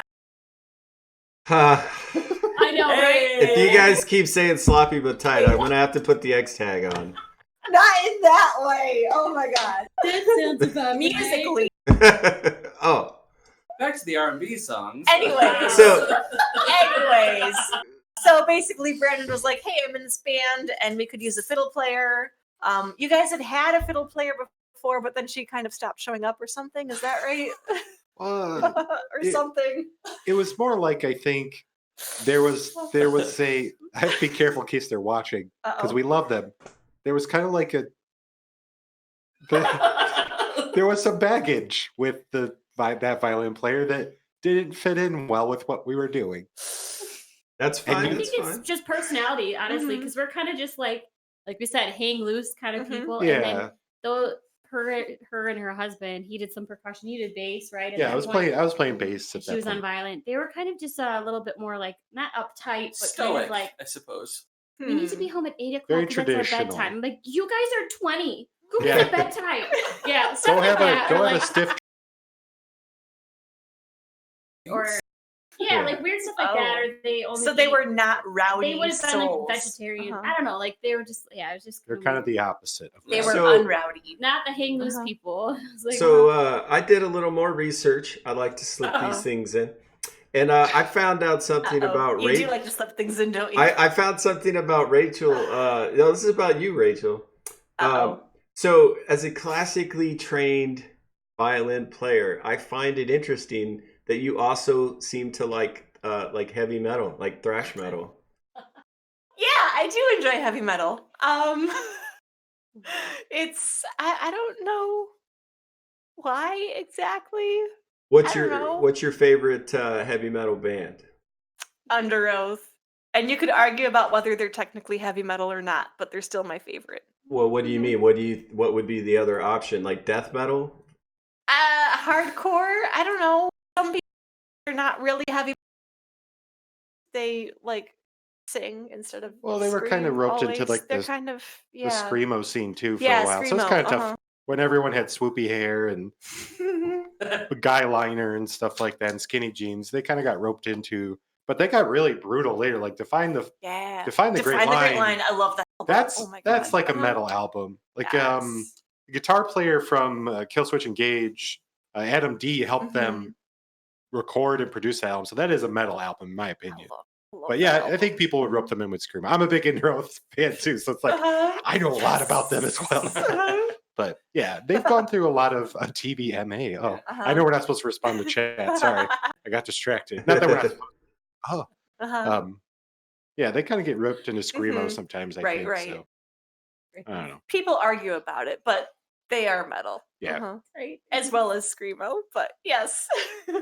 So if you guys calm down, your mics are still on. All right. So for each of you, what do you think musically? What do you think would be your biggest influence? Is like a band or a particular singer? Like individually or as a group or both? Either way. Okay. Well, maybe as a band, I know we've had a lot of influence through Devil Makes 3, through Doc Watson, some Johnny, of course. I mean, maybe loosely Pokey Lafarge, but not a whole lot. But Cutthroat Shamrock. Cutthroat Shamrock. Well, because I heard you when Marcus was describing the band originally, he was mentioning like Appalachian quite a bit, Appalachian music, language. So Yeah, like traditional bluegrass tunes. Because that definitely seemed, you guys have referred to newgrass, which I had never heard before. I heard you say it as a band. But I grew up in North Carolina, so I know about the folk music and the mountain music, right? And the Appalachian language being so different. So like, how did that seem to shape you guys? Because by the way, you still haven't answered my question necessarily about, your musical influences. Marilee, you got from like when you were younger, what drew you to music? Oh, I see. I see. Yeah. What kind of music? I guess I didn't realize that was the question. Okay. Yeah. Now it makes me sense. either. So what drew me to music? Without getting too deep, our household was kind of a scary place to live in. It wasn't a good place at all. Like I'd go to bed crying every night kind of thing. But music was one thing that was happy. Whenever there was music in the house, we would be sitting at the table and making music on our plates and cups and clinging on things. And then someone would start singing and then someone else would start harmonizing and then you'd sing another. That was always I think my mom used that as a way to make things fun, to kind of take the attention off of the ugliness and kind of put it on something happy in her own way, her small means of being able to. So she would always make everything a fun scenario or, add a little jingle, fun song. And so I think it's always been a happy place for me. And that's, I think, I can't speak for him, but I remember this touched me, I guess, because I personally remember when there was a really hard time I was probably 16. And so he would have been 13. I used to hear him through the vents that at that point in time, my dad had left us. And so it was just My sister was off at college with Marcus that year. So there was a lot of loss that year. My dad was gone. My boyfriend was gone. And we did a year long distance. Sucked. My sister, who I was like best friends with, she was gone at college. There was a lot of loss that year. But I used to hear him playing, and you'd have to explain why. I think I know why his music was a therapy for you. I would hear him through the vents playing in his room, and it was calming. So not only was it a happy normally, but it was calming for me just to listen to him sing and play. And so it's always been kind of, I have some emotional attachment to it for a couple different reasons. Sure. Well, yeah. And so it's definitely, when I say you're opening yourself up, that's what I mean when I say like music is a way to kind of lay yourself bare, exposed, being vulnerable. And that, I think for me personally, that's why, because it has touched me in some emotional places and kind of, yeah, it goes deeper than just I'm singing a song and it's fun and blah, blah, blah. No, it has like deeper roots for me, at least, than just music because it's fun. It's a hobby. It's kind of like built into me. It's in my blood. Yeah.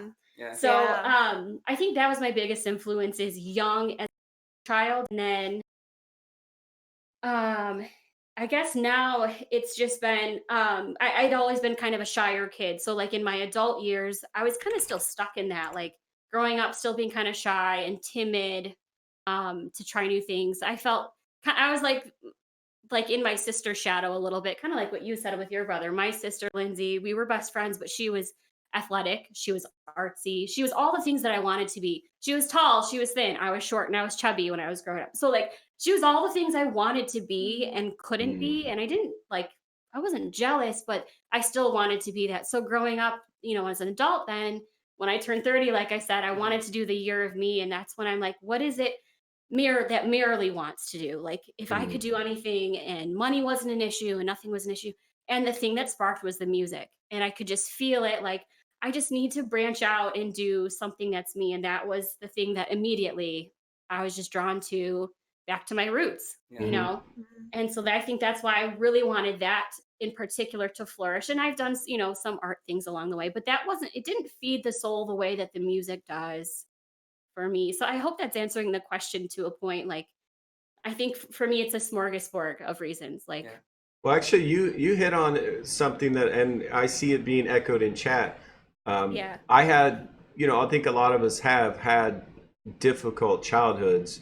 And one thing that I would do to kind of get away from the violence and stuff was again, I'm 40. So yeah, if you're listening to MP3 right now, you won't understand what I'm about to say. But I used to go to the library and use the Dewey Decimal System to find records with classical music and Broadway musicals and like blues, right? Muddy Waters and Cat Stevens, all this old Clay records and stuff.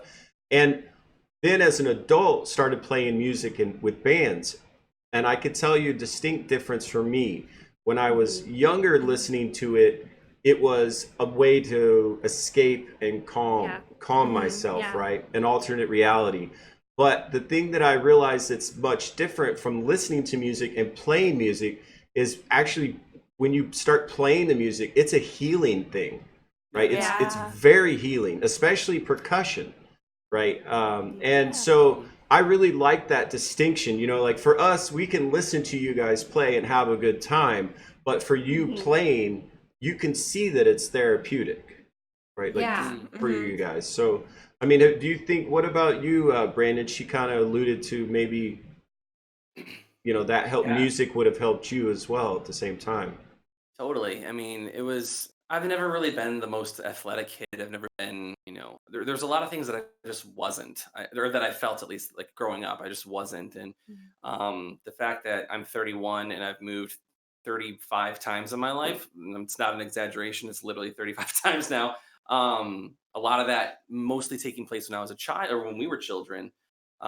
We never really had the opportunities that, for lack of a better term, most normal kids would have had or have had, as far as just doing things that kids do, being a part of different clubs or sports or activities or whatever that is, because we were just always constantly shuffling, sometimes 3 times in the same year to different cities. And that sort of inconsistency, and then just with our parents not, though they were very musical, we were exposed to just pop music or oldies, or just things that, again, I guess normal people grow up with, like we never really were exposed to that stuff. So it was really, when it comes to music, I think that's the only thing that I really felt that I had, especially once I started learning how to play an instrument. And as I just continued to sing. I mean, I was a pubescent little 13-year-old, but still, I think particularly after our dad left,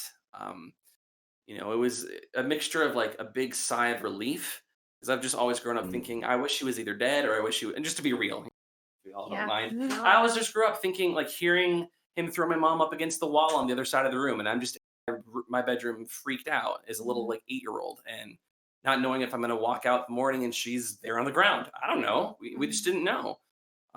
It was tough. Everybody has their story, I suppose, but for me, like, being able to play a guitar and just sing, and I guess it wasn't just me playing a song or playing music. It was like something that was coming from within me. Like the only way that I felt I can express myself, the only way that I felt I could actually get out whatever like the thought was or the feeling that I had.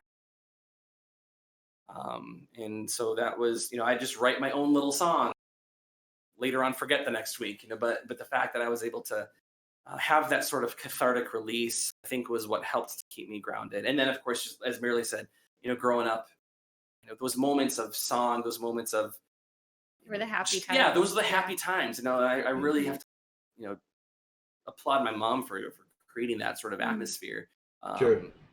And so I think there's like that sentiment of like, this is a happy place. This is, like when we have that music time, it's where there's just a lightness. And I think that continued on through middle school, high school.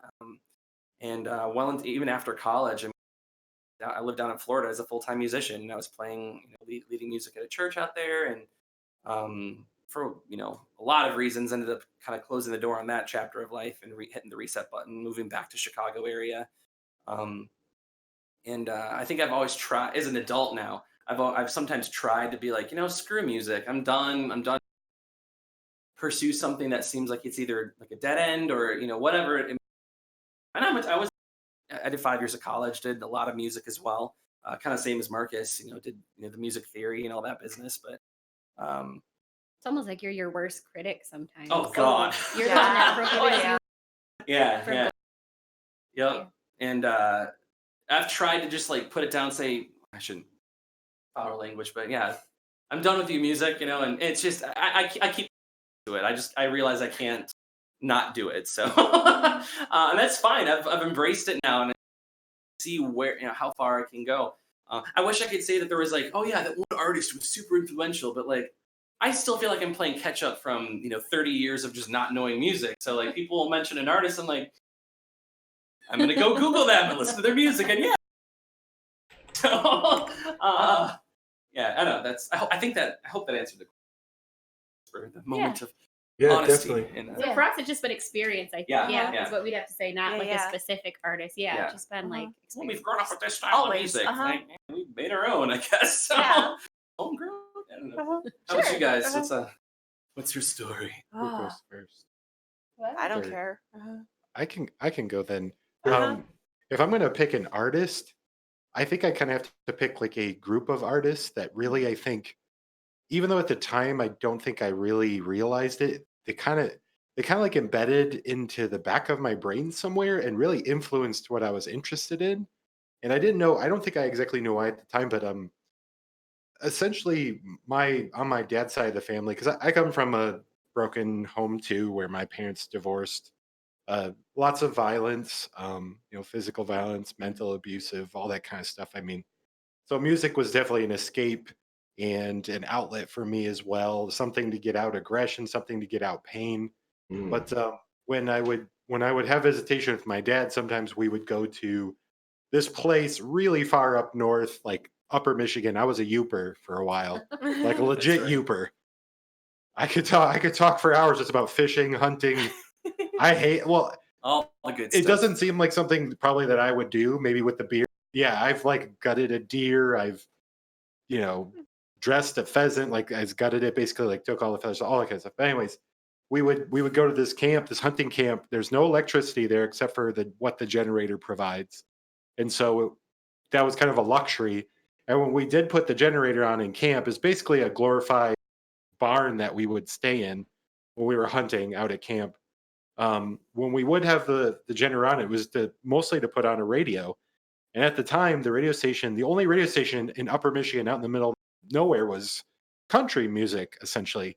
And I know a lot of people think, well, country music, they're thinking Garth Brooks, they're thinking, Hank Williams III.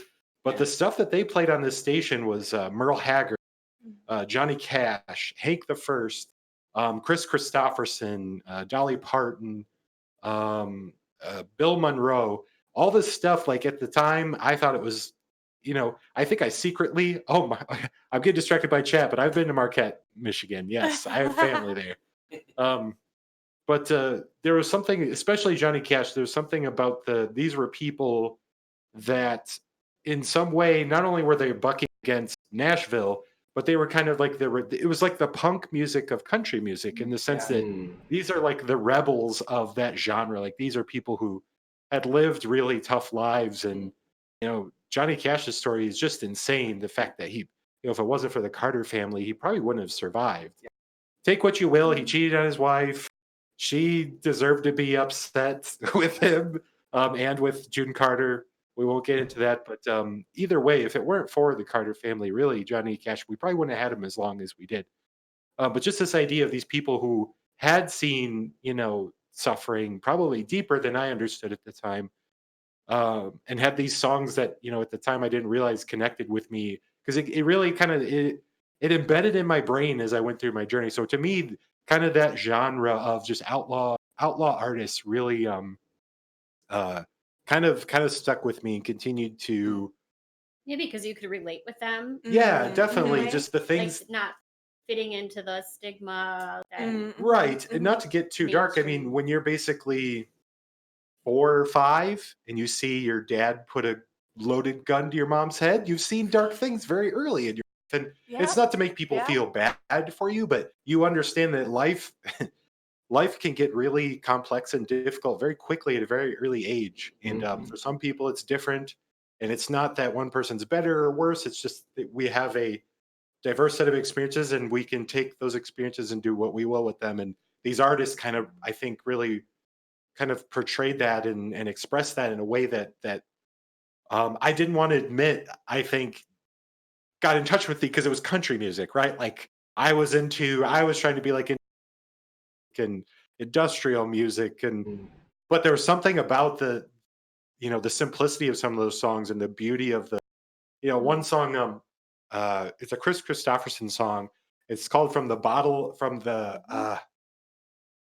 the bottom. Is that what it is? Like it's such a, like, at the time, kid, I just didn't understand. And as an adult, the things that you struggle with having an alcoholic father, like, you understand that song so much better. Isn't there a line in there like freedom's just another word for nothing left to lose? Or is that Bobby Me? Yeah. Christopherson song, which I think other artists went and did later. But yeah, just these lyrics, it's like, now I listen to them now, it's like, wow, just having someone, and especially through music, that understands that life can be difficult and can be complex and challenging, I think stuck with me. So for me, it's outlaw country, even though I didn't want to admit it at the time, because I wanted to be an edgy kid. Cool. I wanted to be like phase and then a rap metal phase. Oh boy. I feel like what I like about that for me is I feel like I kind of have an appreciation for all types of music. Even I mean, Run DMC, Cypress Hill, pretty much everything. Like kind of like tattoos. Like you remember where you got it, when you got it, where in life. Maybe music is like that for you. Like each genre had played a different part, and you remember where you were at, and you can relate ways depending on what season of life you're in. I was very under sway. My life and how I dressed was very influenced by my music. I was one of those dorky kids where it's like, now I'm the industrial kid. But yeah, it was that thing, like just going through different phases in life. But really it was outlaw music, I think. And I know Johnny Cash is like the easy answer, but really is back all the way back then, probably when I was 8, 9, just sitting there listening to Merle Haggard, listening to Johnny Cash, listening to Hank the First. Um, you know, really just had a big influence on me. Now, what about you, Rachel? Because you said your life seems to have been a little more stable, right? Your childhood. That's very, very true. Without telling all your secrets, your father was a preacher, correct? It's true. Or was? He just retired about a month ago. So until a month ago. So right, so you grew up with the minister as a father and playing mainly religious music. Is that the right word? Church music? Or were you doing, classical and other things as well at the same time? Mostly growing up, I was playing classical.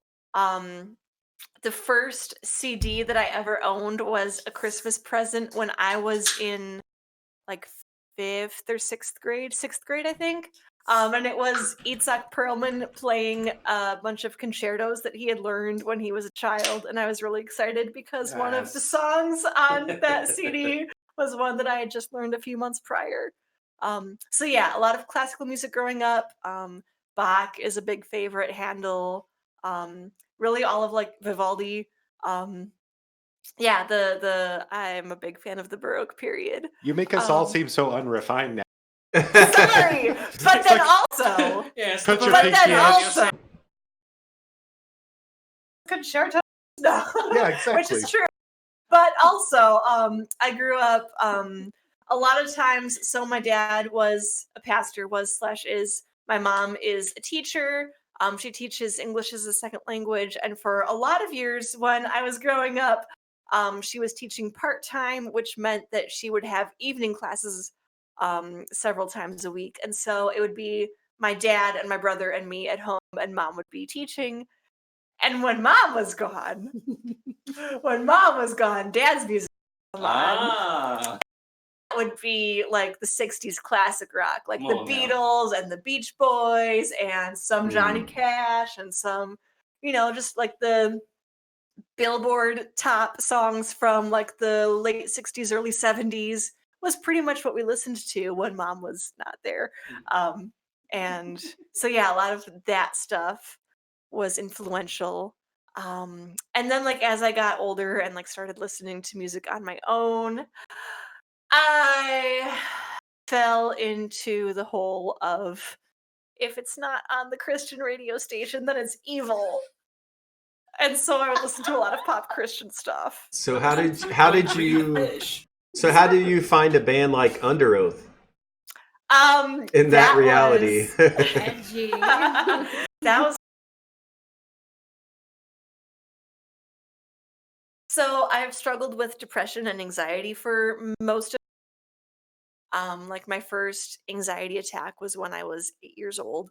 But then depression got to be really bad for me throughout all of high school. Like I was cutting a lot. I attempted suicide a couple of times. It was really, really bad. And like what helped me through a lot of that actually was music. And like I was still in my if it's not Christian, it's evil phase, but I was into like the harder Christian music, like Super Chick, I guess. They're not really hard, but to me they seemed so at the time compared to the pop Christian radio station. So, it's all relative. I forgot about that. I know! They were really good jam. Anyways. Girl. Anyways. So yeah, I'm just curious. But then, after high school, I did this like traveling Christian music thing, and like my guitar player in that group was really into Under Oath and other music of that genre, like Emery, Norma Jean, and all those kinds of guys. And so he was like, "Hey, you should listen to this. I think you would like it." And so I did, and yeah, fell in love with it. I was like, "Man, these guys are really expressing a lot of the things that I'm feeling." Like I was still dealing with depression at that time as well. Like it was Like I wasn't getting any sort of treatment for it. Like now I take meds every day and that makes a world of difference. But at that time I wasn't. And so I was, struggling with it a lot. But I was like, man, these guys in their music, even though like the style of music is very different from anything I've listened to before, like what they're expressing through it is exactly what I'm feeling. And so that's how I connected to it and fell in love with it. Now I like metal too. That's how she became a backslider. Uh-huh. Yeah, I mean, with your the first say 25 years of your life, I would have never guessed you would have ended up in a band called RowdySouls. Yeah, absolutely not. It Absolutely seems- not. I never ever thought. Funny because for a bunch of years growing up, like whenever I would get sloppy in my technique and like, instead of holding my violin like this, and I would start to like sag down like that and get, lazy, whatever. He'd be like, "What are you, a fiddle player?" Oh shit! Oh, what's funny? Fiddle player. And now you are. Now I am. And now you are. So I've noticed during some of your streams, people, they're requesting songs, which you guys have a playlist, right? That people can request songs. Well, do you want to explain how? Like while you're streaming, how do people find your playlist that you play and request songs?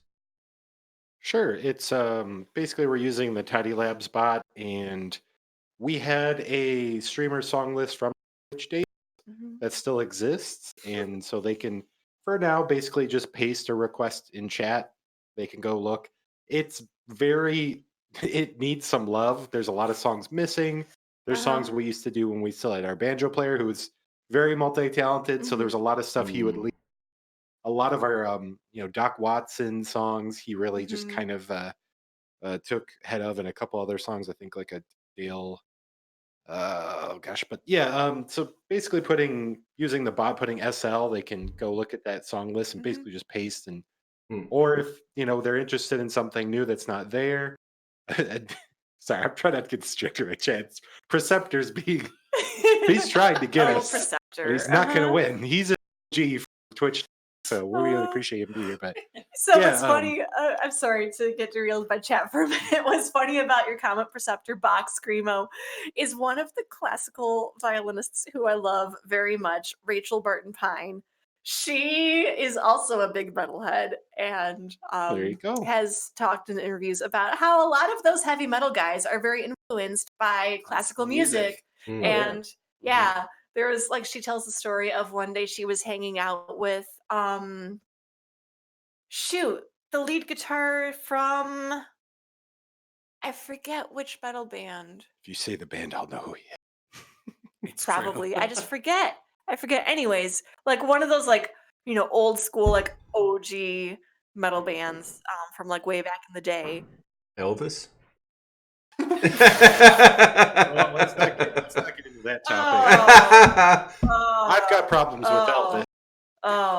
I've got problems. Phil, no, I totally said that to get you. Dude from the Scorpions. Oh gosh, that's gonna be a tough one. That's a deep cut. Scorpions are pretty amazing though. Yeah.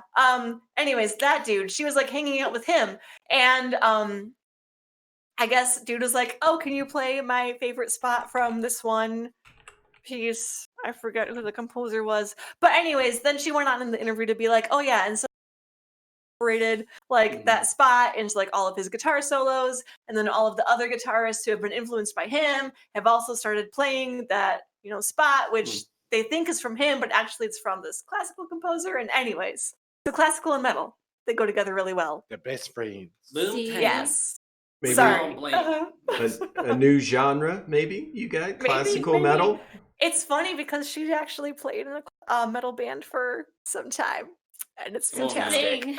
Clearly, it is a thing. It is a thing. Believe it or not. But we're a bluegrass. So I'm surprised no one mentioned their ska phase as influential. Yeah. That's a whole rabbit. Hey, we are. I listen. Does Real Big Fish count? Yeah, they totally count. Cool. Yeah. I had a ska phase. Oh yeah. I think everyone did. I learned to skank, and I was so proud of it. Dude, right? Yes. I don't know if I could do it today. Back before that meant something. Right. Yes. Skanking One is. it's a dance move and not other things. Well, maybe that too. Oh no. Hey. JK. There's a lot of Oh. skanking going. Which right? Huh? I apologize, Twitch. You're still our friends, kind of. Ish. There's a lot of skanking going on there for sure. Hey. So I've heard people, while you guys are playing live, ask, well, do you guys play blues? Do you play, and they rattle off different genres. Do you feel like even if you took, say, a blues song, you would make it sound like Rowdy Souls, or would you try to stay true to the tempo, of blues? Or We always turn a song into our song. I think it just comes with the territory of all the different combinations and influences we have. Just doesn't allow. We're not interested. Maybe it doesn't. I don't want this to sound mean. We're not interested in being a like tribute band where tribute bands, what they try to do is we want to be accurate to this original song, right, the like to arrangement. the letter. I want my Right, pedal right. to sound like if you're a U2 tribute band, if you're the guitar player, you want to sound like Edge. So you're going to research all the stuff that Edge uses, his equipment. You're going to find out, where what we really do is we take a song, we almost always make it our own. There's going to be that feel of whatever it is.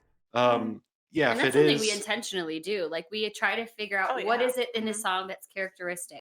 Like Strip it down to its core, So, basically. yeah, like Right, what is right. it? Is it that guitar riff that's just like that's the That's key the song. factor? Right, You- right, Yeah, that's uh-huh. what makes the song. like Or Folsom is it- Prison Blues, you got to have the bam, bam, bam, bam, Yeah. bam, bam, So we bam. try to You keep got to have that Luther's character- book. It's like yeah. the quintessential part of the Uh-huh. song, but the rest of the song is ours. Uh-huh. We mess with things, we rearrange things, we mash things together. Right. Like our version of Wagon Wheel. Yeah, Yeah. it's all ours. Uh-huh. We were Uh-huh. inspired by Old Crow Medicine Show, Right. But and then we took by it and made it our own. yeah, we always turn things into our own, and it's kind of like we can't help it. Yeah. There's no way for us to like. We're disinterested in being like a note for note tribute band. It doesn't interest Sure. us. It doesn't excite us. What excites us is taking a song and turning it into something almost new or unexpected, where people, you do Eye of the Tiger, or you do Mother by Danzig, and people are like, wait a second, I recognize What the is this? lyrics. Uh-huh. That is to that point. It's kind of That's fun always in a fun live one. They're shows. bust out. Yeah, shows. 'cause the way we play, both Mother from Zig and then also Eye of the Tiger, it's so different from the original It's unexpected. that it's like it's in a live show at least. You hear people kind of like nodding to music, they might be talking with their friends, and they're like, wait, there's that moment, like a minute and a half. It's so fun You to can watch. see I know it in this their song. face. And that's I think that little grin. Okay. I see what you do. It's, but yeah, I mean, I think that's kind of the fun thing about this particular group in particular, is the fact that we allow ourselves that freedom and flexibility to kind of sidestep from the original, keep the essence of whatever the song is, but then just have fun with it, be creative. When we did the version with Wagon Wheel that we do nowadays is, we were gonna play it like we normally do, just kind of pretty close to the actual original, I suppose. But then Marilee comes down and she's like, "Hey, what if we try it in a minor key?" And we all kind of look at each other like, What? "Oh." It's kind of like, Bear with me, bear with does me. this work? And then she starts singing it a little bit, and I start playing a little bit of, just some minor E chords that would fit the melody. Rachel kind of comes in, Marcus comes in, and like it just evolved into what we have today. And then of That's course, so cool during practices to see songs evolve. Yeah. Like Eye of the Tiger was an evolution. It was an evolved. evolution. It was. So fun, to watch Yes. them transform from even your original idea, and then kind of just once you play it together, it kind of just evolves into Totally. what it is. Yeah. One of my favorite things that, as a viewer on DLive watching you guys, and this is obviously the only exposure I've had to you as a band, I like your melodies. You guys, how did that start for you guys? Because Those two. like the bands that I've played in, we played songs, one song, start to end. You stop, and then you next song. So, could you talk about that a little? How you got into the melodies? Because I love them. We used to do it in the Plaid Case days back when we were in that When it was duo just the two of them. band. Yeah. because we were trying to find back in the day when it was just the duo, we were trying to find partially a trio, I suppose, but we were trying to find ways of reimagining, either pop songs or folk songs, and still kind of making it our own. And part of that was like we would be playing, singing and structuring it and figuring out like, okay, who's going to sing where, what harmonies are going to do at which part, and like every song uses the same chords more or less. And so I'll be playing like, ooh, in my head, like for me, like I'll hear another song and like just start singing it, or Marilee will hear another song and just jump in with that chorus and like, oh my god, this really kind of works. And so we're like, let's start trying to do that more. So we'll mash up we mash up Hey Ya with what is crazy with Rolling in the Deep.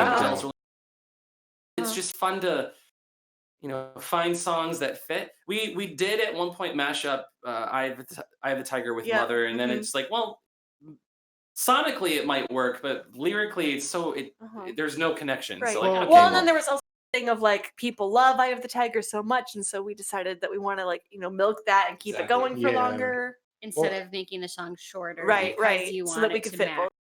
And I think losing Zach kind of took the steam out of that medley as well. That's true. And while I have a chance, I have to say, like, we're missing the fact that a lot of these medleys get their structure and their brilliance from this person here. Like Brandon is our he's a understood, underappreciated talent when it comes to taking a song and doing something unexpected. Yeah, we all throw our things in, but when it comes to finding those little things and like taking an idea and actually putting something useful for the rest of us, because that wagon wheel, that version, like I understood what she was saying, but I couldn't turn it into like a chord structure yet. It took Brandon's Everyone brilliance. had that puzzled look, and he's like, wait. Yeah, and he put it together. Doing guitar things, and we're all just sitting there like, what is happening? He's making magic, and then the magic He's like, okay, came. no, this could work. Or like he's like, all right, listen, guys, and he starts doing it. Sing it, Mare, sing it. Or like there'll be sometimes when like there's a song that we want to learn, and he'll be sitting at work without an instrument and just write down the chords for it. Just like it blows my mind. But here, let's put this transition chord here that's not in the original, but it works, and it makes it our own. It sounds good in my head, and I don't have an instrument, but I'm gonna write it down anyways. Which is something I could never do. I have to have some key reference. I have to have like a guitar or a piano. I can't just do it in my brain. Right. My oral theory is garbage compared to Brandon. It's like he has a different part of the brain that we don't have. Right. Cool. Actually, Brandon, I remember on stream one time somebody asked you to play a song in a minor chord that wasn't minor, and you totally went with it, and then Rach just jumped on board, and you guys did like a whole verse. I forget what song it was, but it was amazing. Me too. It just happened. I don't know. Do you remember what it was? Oh, I don't remember. I just remember like what you're saying. Like we've seen it happen live on your stream. He'll work. Well, it's not always for sure, because I will sometimes. Oh God, this is like so wrong. But no, it's nice. I think they both have that ability to jump in. He's got that weird part of his brain. I don't know what you want to call it, but that's awesome. But she's always from day one. I think she practiced with us like twice. And then we had our that was fun. It was like the third time I ever played with you guys. We did like a live stream on Facebook. Yeah, and she was arguably it's the third time. That was a fun day. I didn't know what I was doing. It was great. Do you find that there's in terms of showmanship, is there a difference between playing live shows and live streaming? Yes and no. For sure, because you're trying to connect to the crowd, so you have faces to key off of, and you have crowd cues where all you have streaming is chat. And it's really I don't think we could express enough how valuable it is when there is like sticker and emote hype and checks. It really helps us understand if things are really clicking. Because there's times we're tired. I just put out there like my wife and I probably been dealing with our son. He's been he's a baby. Sick like it's fine, he's getting better, but it's been like over a month. It's always so something. Crazy. Ear infection, fevers, you name it. It's there's heaving. There's definitely that like you feed. I think it's a curse and a gift of we sometimes feed off the crowd too much, and if we're not getting a good reaction, I think sometimes it gets in our heads. But with streaming, it's kind of like we have to create our own kind of interpretation of that, I guess, if that makes any sense. It's kind of like we're trying to interpret the interaction, we're trying to interpret the view, like not that it's all about view count, but like, oh, if people are staying, they're enjoying. If they're leaving, even though that isn't always true, and you have to be careful about getting really or if people are putting a bunch of stickers in chat or whatever. It's like, oh, people are enjoying this time. Or if they're really quiet, maybe they're busy, but they're not engaged. So it's like, oh, maybe we're not doing enough. And it's so hard to tell where you're in a crowd, you know right away if the crowd is connected with you. Sure. If they're singing along, if they're coming up in front, if they've got their phone and instead of noodling on it, they're taking video of you, you know they're enjoying it. They're sitting there and they're bored. Yeah, exactly. So there's definitely that difference of just stage presence and trying to interact and the energy exchanges. I feel it's like I think the energy, speaking on that, it comes from a different place when we stream. Yeah. Because like when we're streaming, well, okay, let's do live gigging first. Live gigging, you're moving around. You're kind of like getting, you know, when we're streaming, we're in a really small space. Like this room, I know we've tried to explain, it looks big, but it's really small. It's not. So yeah, like it's an overglorified really closet. You can probably lay down and touch both sides of the wall. This gives you this gives you a perspective here. I'm touching this wall and I'm not that far from this wall. Maybe less from that wall. So I think some of the excitement when you're live gigging is because you're moving and like you're kind of just like getting into it. You know what I mean? Like you get the adrenaline going. When you're streaming, the excitement, I mean, we're in a small space, so we can't really move. The excitement comes literally from the chat, I think. Like the interaction, it's definitely more of an interaction base than because we have to just sit there. I mean, it's still fun with each other. We just have a blast regardless. But ironically, I think we get more audience on stream, like with the chat, than we do in live shows. So even though, like live shows, the people are physically right there, but they're distracted. There's other stuff going on. They're talking. You know. But on stream, like there's people chatting, and like we're responding to them, and they're responding to us, and like there's the back and forth, which doesn't happen at live shows. It's just not possible unless you have a really, really rowdy crowd that's been drinking a lot. Right, they but talk then to it's you a very between different songs. interaction. Yeah, they're talking to you for a different reason. Right. Whereas like here people are talking to us because they want to talk to us and not because they're overly drunk. I feel like the energy is, I get sometimes I feel like it can be more here, but like in a more laid back way. I don't know how to describe that. It's like maybe it's really home, but also like it's like we know these people that are watching us, or when somebody new. It's like, because we get a chance to chat in between songs. We have inside jokes. You guys see us at like our best and worst, and so it's like, it's definitely more laid back. And, Whereas like when it's less like performance-y, I suppose, than a live, because you have to. It's just a different type of interaction. I don't know how else to describe it. It's like here we're hanging out. Yeah, it's like y'all are here with us, you know, in the living room, like music and hang out.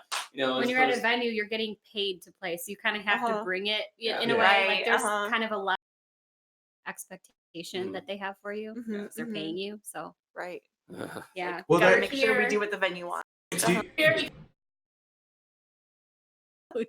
I've heard other streamers talk about, you know, we've gotten into mental health and depression and things because a lot of us seem to have that issue.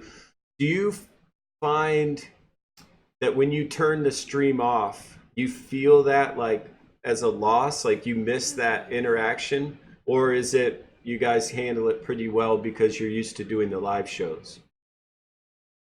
For me, I would say yes and no, because yes, I do miss the interaction between like people on the stream, but no, because they're all still right here. Yeah. So it's different for us because we stream as a group, I think. Yeah, and I could see that. What do you think, Marcos? I could see you perseverating. I know. I'm sorry. I'm such a like physical, gesticulating person. Yeah, it's gesticulated. That's a perseverating and gesticulated. That's we're gonna keep throwing out the big words. It's close to undulated.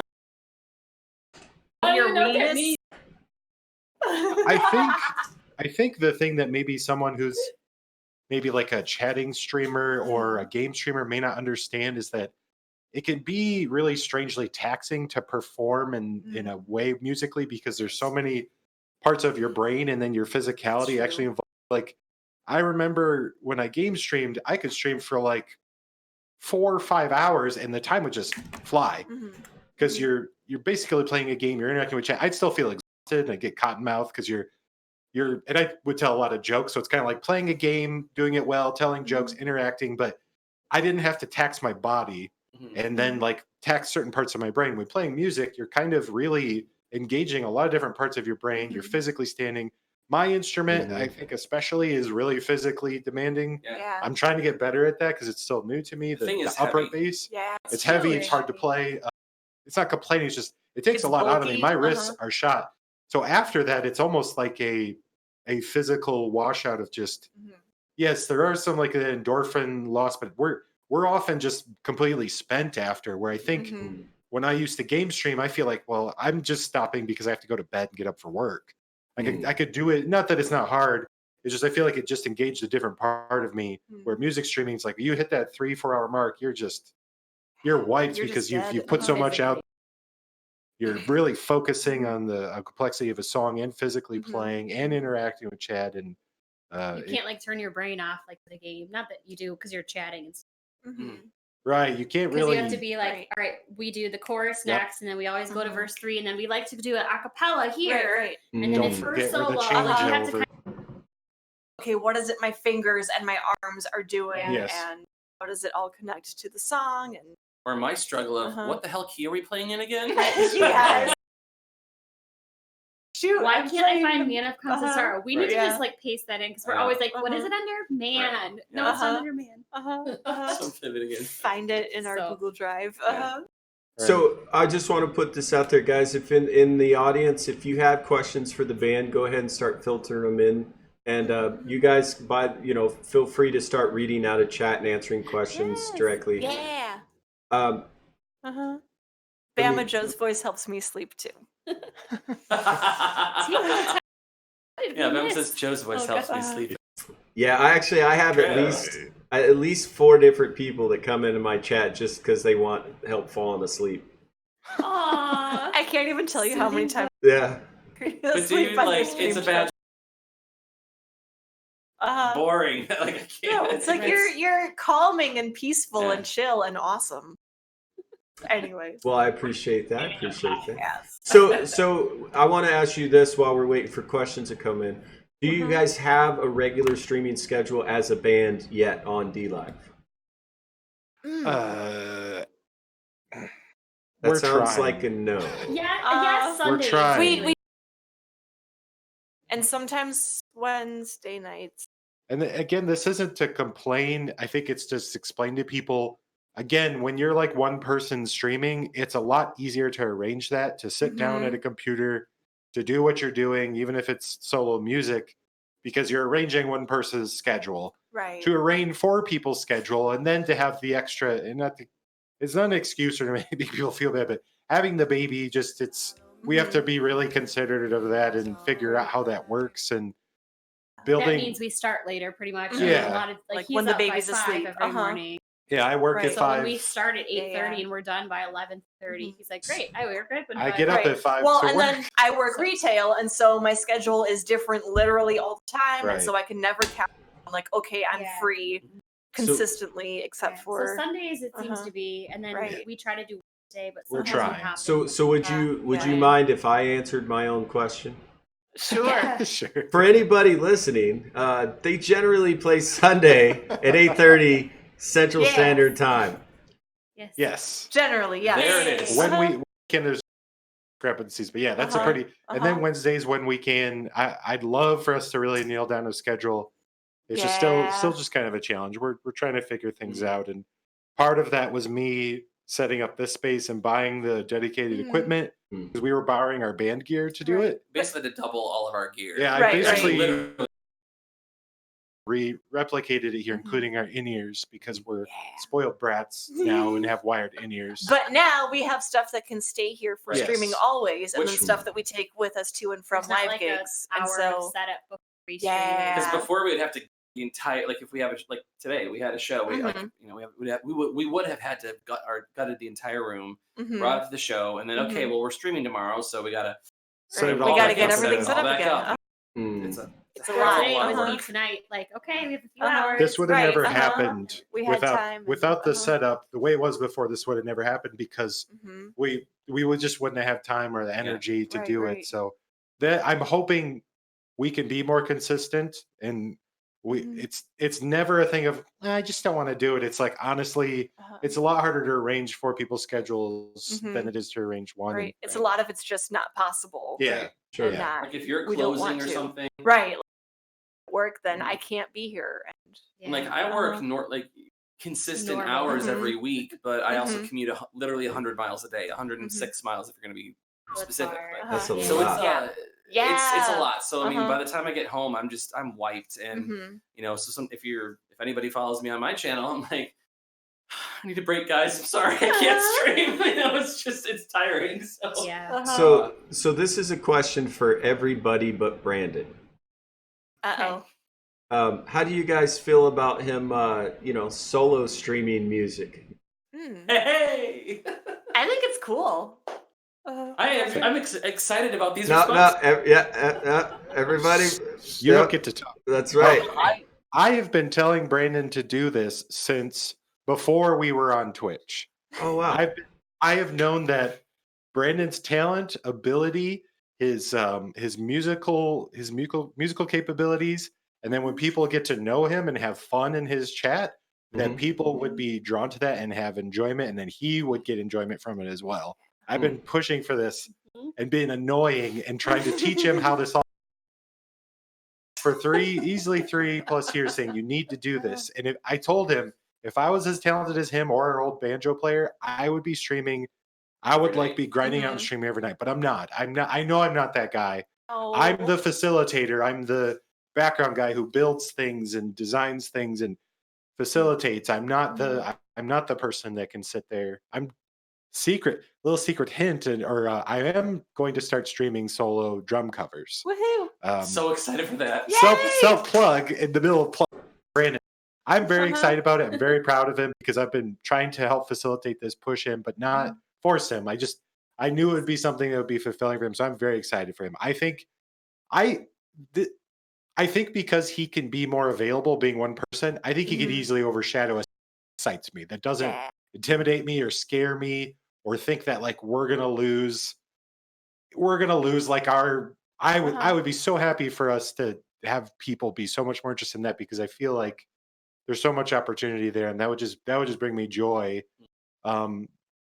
Yeah, so that's my. I don't want to go too far. Well, as a viewer, I can say that there's definitely a different feel, right? Like I'm not getting the same thing from RowdySouls that I'm getting from Brand Ibsen's channel. They're clearly different things. Right. It's two different things. Right, like Brand's channel is more about fruit and the lighting in the room. If it's pulsing with the keyboard, right? Yeah. It's got this, the camera just trying to make you seasick, and it's great. I love it. I'm just busting on you, buddy. No, I embrace it, man. I embrace it. I think it's awesome. I mean, I had the thought, wow, now I kind of want to see all of them individually, do a little bit just to see what their specific perception of reality is musically speaking, Yeah. Real quick, Preceptor, Portillo's Italian beef. I was gonna say that. Yes. All right, hold on. Sweet pepper, and you will like it. We're talking about a comment on chat. Yes. Preceptor was asking if we were gonna buy it if he visits hot Italian beef sandwiches. Oh yeah, and yes, we will. Yes, so we will. Be going to Portillo's. Yes. And everything he said, but I have a stipulation too. You need to have, even if it's just a bite of mine, chocolate cake shake. Yes, absolutely. Yes. My God. Freaking good. They literally cut up their own homemade chocolate cake and put it in the shake. And it's so good. And there's a secret recipe they use for their chocolate cake. Anyways, totally. Preceptor, to answer your question, yes. Now, Now- what does Rachel think? Oh, sorry, I don't want So, to leave X things. channel feel. I already went. Yeah, I think it's really cool. Like he's got a different flavor. It's not like he's trying to like brush us off and do his own thing. Like he's, I don't know. Like some people, Like I some know. people like anymore. It's only hard Well, because we actually, love you know what's funny is when Brandon, the one day I saw Brandon, on his solo stream, and the chat was like, "Yeah, where's the fiddle player?" And so Yes. and then she came in for a couple songs, and I was like, "That's so cool that you guys are like, you could." I knew it wasn't a problem. I mean, I could tell, just Right, watching you, but it was fun that like even the chat was like, no, we need more. Go get your roommate. See? Yeah. I love it. And actually, funny to speak to that point. I think the most, like the biggest nights that I've had is when or on my stream. I think it's face than a scrub in his room. So Oh my god. it's a give and take. It's a give and Come take. on. Oh my. Now somebody, Dale, he's being facetious, but it was a legitimate question. So, what is the meaning of life? 42. Yeah, it's 42. There you go. The answer's 42. Enough said. You heard it here first. Hopefully you're paying attention, Dale, because there's your answer, buddy. But what's the question? That's right. They don't know the question. That's the problem. Actually, so I could speak on this a little bit. If you The meaning of life? If you yes. If you look for the answer with the question first, you'll never find the answer. What you have to do is you start with the answer that you want, and then you backtrack, and then you'll know the correct question to ask to get to the answer that you want. The answer You is start- listen to RowdySouls all the time. Yeah. No. No, not really. But So- yes, it is. So is there something, then this is for all of you, is there something about RowdySouls, because you're pretty new to DLive, couple months, there's got to be stuff about the band or the experience of making music that we don't know yet, right? Is there something about this experience with DLive or making this music that you would like to share with us? Very good question. Who's feeling deep? Or maybe it's a technical detail. It'd be fun to. There's We so could many go things. any way with Yeah, this. there's so many Yeah. We could go deep. We could go silly. We could go. Tell us the dirty nitty. Yeah, we could tell Yeah. the full parts of it Give where us it's the like dirt. there's so much. There's so much work that goes into this. Like Like all the behind the scenes that this guy There's- primarily Yes. does. there's so much work. Yeah, I just think that people would be surprised, or maybe not surprised, how much work goes into maybe this. Here's some background. We're still trying to figure out exactly how to get things to sound the way we want them to on the other end of things. Mhm. That's been like the mysterious, like the Loch Ness monster for us, like Loch Ness monster. This monster. Trying to figure out how to get things to really translate. And we've been through a long journey, and We keep getting closer. yeah, I feel like we keep Mhm. getting closer. And the exciting part is too, I feel like when new people come into the fray, I'm always I'm maybe sometimes a little overzealous. We actually have a DLive music Discord. That's something people might not know. If you go to our page, you can find the link to that. I don't know if we have a way of posting it now, but sometimes I'm a little overzealous when I hear what their people's setup is, and I'm kind of like, oh, guys, like, because I hear how struggles they have. It's like, I think I know how to solve your problem, but I don't want to butt in.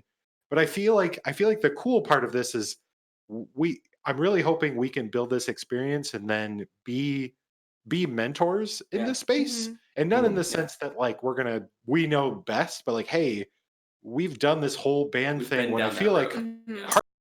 trying to do it this way, and we can kind of give you an idea of all the things we did wrong first, like Mhm. technically speaking, like Mm. don't go out and buy like X interface and tried to do this and then try to get a mixer. It's like you're going to have so many problems. Right. We This could is tell the you, equipment that works good. yeah, here's the equipment we picked that works perfectly. And Yeah. if you ever want help, like it's so nice now to know that even though our sound isn't perfect, we've gotten to this place where we're so much more happy compared to our Twitch days when we had a condenser mic in the middle of the room and a bunch of headphones from a headphone splitter off of like a Scarlett interface, where now we have dedicated monitor mixes. We have like a dedicated post effects, just all the cool technical things that I feel like I'm so excited to share that with people once they start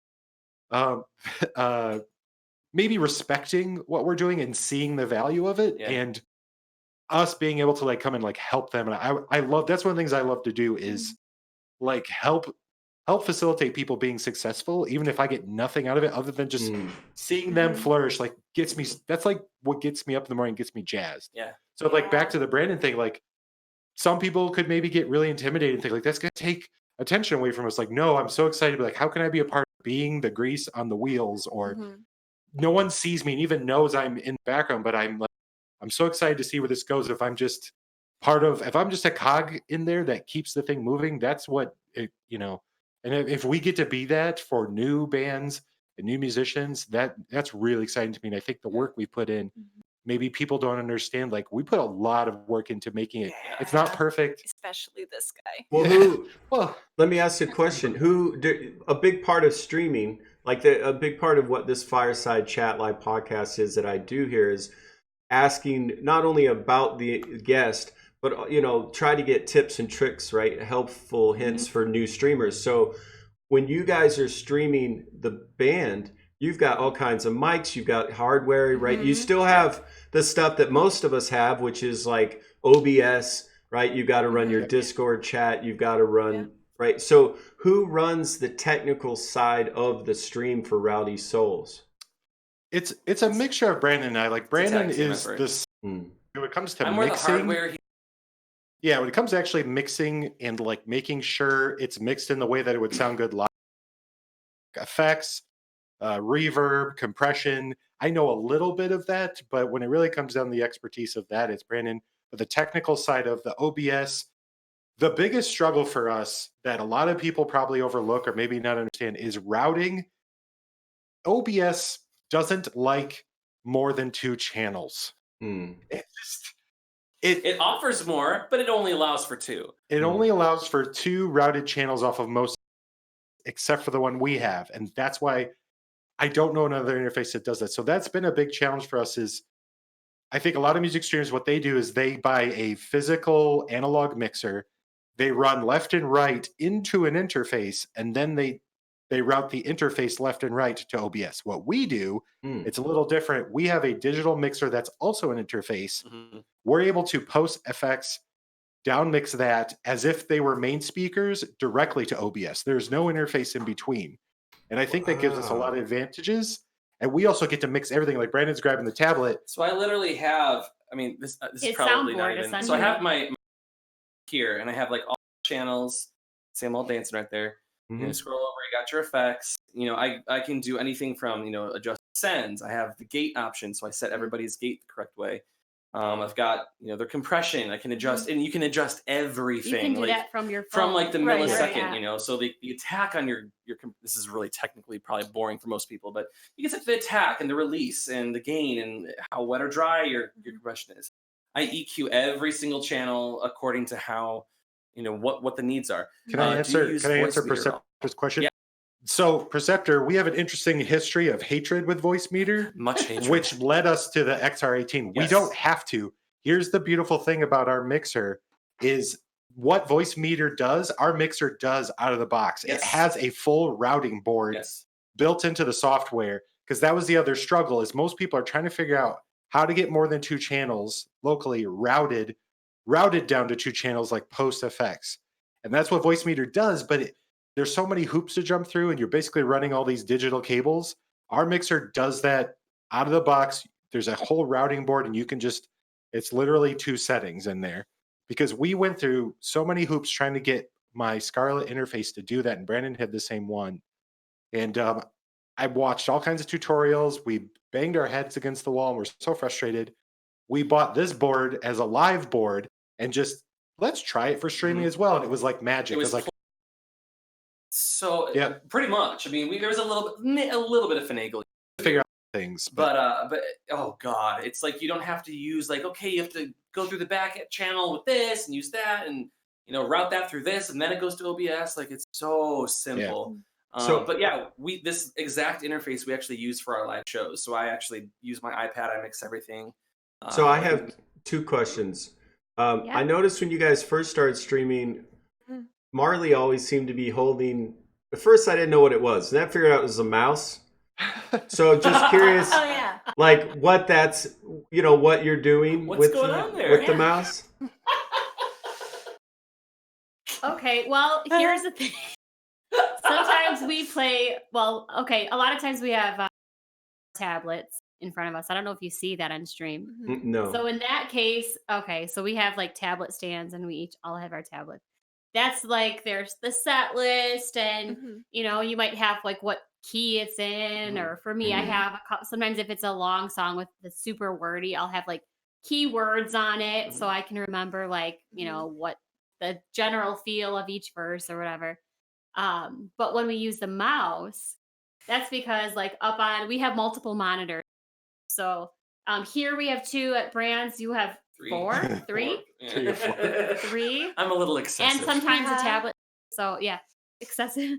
So usually we'll have up like DLive, and then on the side we might have a couple screens up actually, but because they can split the screen, they can.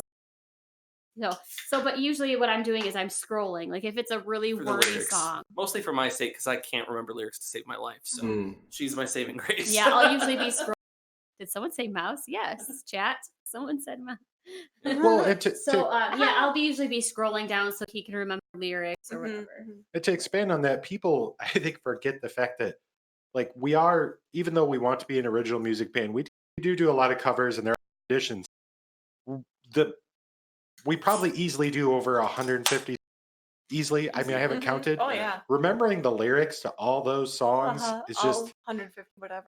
It's just not going to happen. So there's a lot of times we haven't played a song forever. Someone asks for it. We want people to have fun, engage in chat. So we're going to pull up this song that we possibly haven't played in over a year. So yeah, a lot of times we've got the lyrics split up here and Marilee's got to sit and scroll. So that I'm the hands-free one. Yeah, she's the one that doesn't have an instrument in her hands most of the time. So it's like she's scrolling those lyrics for us, usually for for Brandon or for her sake, just or even sometimes for me. If sometimes like someone wants an old Irish song we used to do or we did once for St. Patrick's Day. It's like I could do it if you give me the lyrics, but yeah, it's just that thing of having somebody basically scrolling because there's only so much real estate on the monitor, honestly. Like since we only have 2 monitors. There's only 2 monitors. It's just so primitive. It's a wasteland. Receptor even says, I have 4 monitors. Are you calling me excessive? Not at all. I'd love to have 4 here. It's just cost and getting them mounted in space. The mouse is I love our people. I know, you guys are so We have great. the best fans. Show. Yeah, Perceptor's an OG. He's an OG for sure. He followed us over from the Dirty Purple. It's great. Dirty Purple. I feel, really quick, Cheech posted something from basically, he kind of made me feel guilty because he's basically talking about not have any like hatred for other streaming platforms. And I kind of felt a little bit almost where, Twitch did a lot of good things for us. We have friends there that I still, that's true. Streamers that I love, but it's so tough because Twitch has so much capacity to be such an amazing place, but I feel like they've really lost their way. They've forgotten about the creators. And so it's just like, I think it's an easy target. And I do feel guilty. Like it is there's some good people there. I feel guilty until I think about the ones that are getting swallowed up. Right. And that's where my heart breaks. And I see like music streamers, creative streamers, where they're busting their balls to make it and have a following and banging their heads against the wall. The platform doesn't really care about them. Getting depressed. And they're just like, you guys, I don't know if I should do this. When you see the behind the scenes, that's what breaks me. And I'm like, oh my God, we've found that. We used to feel that way. I remember, I know how it feels. Yeah. And I wish they would come cross over to the other side and be a part of this community that I know because them and I know this community, I know they would embrace them. And that's what makes me like not hate the platform of, you know, Twitch platform, but I just see how it's so cliquish. And if you're not in it, like we weren't in the, you know, we weren't in the group or whatever. So we didn't, like, as far as musicians go, we didn't feel that community with them. And I see other people that were like us, like, I don't want to say their names, but yeah, other people that are like us still feeling, because I'm still in their discords, feeling those bouts of almost depression because you're banging your head against the wall, wanting to be included and just, you know, your soul is just yearning for that belonging and talented people getting swallowed up by because I mean, you could blame it on whatever, but you know, you're just you nailed it on the head. The platform isn't there to encourage that. They're just there to facilitate. It's in my opinion, a money maker. It's revenue before everything else. And I understand they're a business, but there has to be, when you're a creative platform, you have to strike a balance of incentivizing creativity. And I don't think they do. I think they incentivize a certain set of people. And we won't get into that. And you can see that they just lost their biggest streamer. I mean, that's got to tell you a lot. And granted, I think they're lucrative and well-deserved paycheck. I'm not going to criticize at all. I think that person put in the work. Ninja, they put in the work. They brought the most prolific content in the way that no one else could, and you know, they get to reap the benefit of that. And the platform wasn't able to retain them. And I think that says a lot. It's kind of like PewDiePie leaving YouTube. Well, at least streaming live on YouTube. It says a lot about a platform losing its way when you can't keep that person there. And granted, there's always factors outside of control, but I really think it says a lot that the platform has kind of lost its way, and kind of their focus is, once profit becomes the only thing that drives you, especially for creativity, I feel like it just doesn't it's not a very good petri dish for new things and creative things and inventive or risky, not risky in the way that they've got risky things, but risky in the sense like, let's try something. And I think that was a part of our struggle too, is I don't think people knew what to do with us. Like, music on Twitch was, I'm a singer-songwriter, I've got my acoustic guitar and my piano, and I'm going to play some song requests for you. And that was kind of it. And then we came in, and I think there, maybe some intimidation of like, well, I don't want these guys taking my views, because that platform adversarial, where DLive is very like, if PewDiePie kills it, if you have locked Lino, you're going to benefit from that as well. But also the community aspect, we all support each other. Yes, there are more streamers here, it seems like, than viewers at times, but I don't mind. I don't care. Like, it's just like playing a gig, and you've got your biggest fans at the time as the other band playing with you, and sometimes those are the best shows, and who cares? If everyone had fun, they interacted, and you create these great relationships, and at the end of the day, that's fine with me. I guess I'm not, I don't know. It's to get bent out of almost shape. like the people and the platform both share the same heart. Yes, exactly. Like, I noticed the community, everyone's encouraging each other, and that's great. But you could go to Twitch, and there's those same types of people with the same heart. But the platform's not in alignment with them. And they maybe have a different action. It's almost detrimental. We're here, I feel like everyone here, as meaning DLive, everyone kind of shares that same goal and wants to see each other flourish. It's not just the people fighting against the tide type of thing. Right. It's really it's incredible. Like, that's my favorite part about the platform is the community and the family. Like, absolutely, And I find that my smaller streams are almost more enjoyable than when there's a lot of people, because you can have that one-on-one personal interaction with them now. The more people you have, the more chat scrolls, the less personal it becomes. Right. So Bama wants to know, since you guys have Christian backgrounds and Christian background type music, have you ever thought about doing that type of music? No. We've played at churches before. We've played like Christmas. We've played Christmas. We've played weddings. We played kind of like We've done weddings. Yeah, we played weddings. That wasn't a Christmas. That was like that was almost like a what would you call that? I don't know. Naturalist or the most recent wedding. Yeah, the wedding. That was not a Christian. It was really interesting. I don't want to say new age, Kind of. because that would describe it too perfectly. But Anyways, but I mean, and to be fair, Bama too. I still have a high respect for Joel Houston and all the guys with Hillsong, especially Hillsong United. Like the sincerity that I've seen. I've been to so many of their shows, and the sincerity that they have for years now. It's probably, I think the first time I saw them was like 12 years ago, and there is unlike other groups that I've seen. There's a lot of other groups is what turned me off to a lot of Christian music in general, because it's so. I get that you're an artist, you want to make money, it's your job, but like when it becomes so commercialized where you're selling God, it's like it just feels weird. But then there's these random groups like Hillsong that have consistently been very innovative in their musical approach, and then just sincere. And you can just you could be in an arena full of 30,000 people, and there's still that sincerity. So.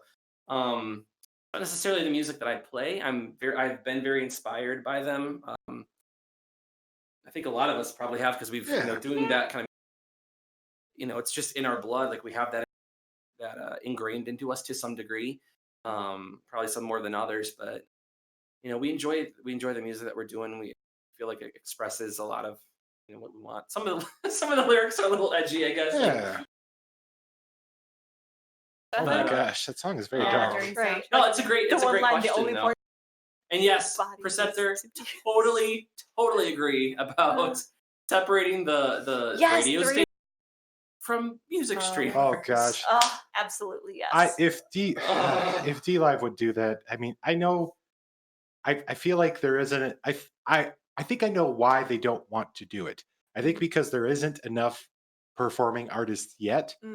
But it is that struggle of you go into. I'm always trying to find this, and I want a platform like drop them a follow, try to drop them some Lino to welcome them and tell them, hey, this is awesome, and interact with them and tell other people and host them.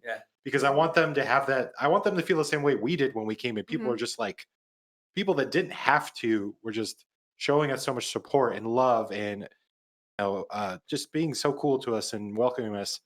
But to go in there and have to sift through all these automated radio stations is honestly kind of annoying. And it's a small complaint, but it is hard. It's like I really separate that, like musical performance. Well, they could add a category live music, like have music, but also live music.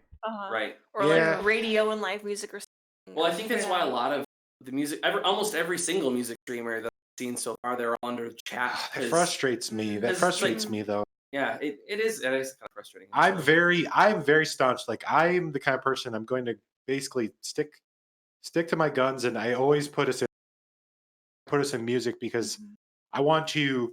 It sounds so corny or maybe just weird. Like I want there to be legitimacy to the music section, and I feel like that's giving up on carving out a community for us it's not to pick on those streamers. I understand why they do it. And I can't tell them what to do, and I don't want to tell them what to do. It's like the whole idea of this decentralized platform. I don't want to tell anyone what to do. But I hope what we're doing, again, not that we're so great or whatever, or so influential. I hope we can encourage them. I think Gen Z. I think sometimes Gen Z does go into chat though too. But I think when she does that, she is chatting more. So she has been she is terrific. I want people to have, like, as a platform and as a community, to have confidence in that category. It's okay that the radio stations are there, but I want people to know there's going to be some exciting and different, engaging music content, live music content there too. And when people go to chatting, we're going to lose that. Like people are going to stop going to that category and finding new people because they're going to come to the platform and not know to put themselves in chatting, maybe go to music, and people don't have confidence in it. I'm hoping we can be a part of that and help it. I'm a stickler. It's like, we're going to be in the music category because we're playing music. If we don't get the views, then that's fine. We're going to stick to our guns. And because it's ultimately not even really about the views. It's about putting ourselves out there and trying and, creating what we're going to create, and hope that people are, engaged and excited and wanting to come back for more. And that's definitely a sticking point for me. Come on, guys, I want to encourage them. Like, let's go in the music category. Let's show the platform and the community what it can be like. Like, it could be I've been begging for a dedicated music text chat in the DLive Discord, and I feel like I'm a broken record. It's like, please give us a place to chat and share our music. And I love that there's a creative chat, but I feel like music, it's a little different. We need to be able to share links, and you can't share links in there. We can't say like, hey, here's my new song. Here's a song we did on DLive that I put on YouTube. We can't. It's really true. So I can't share.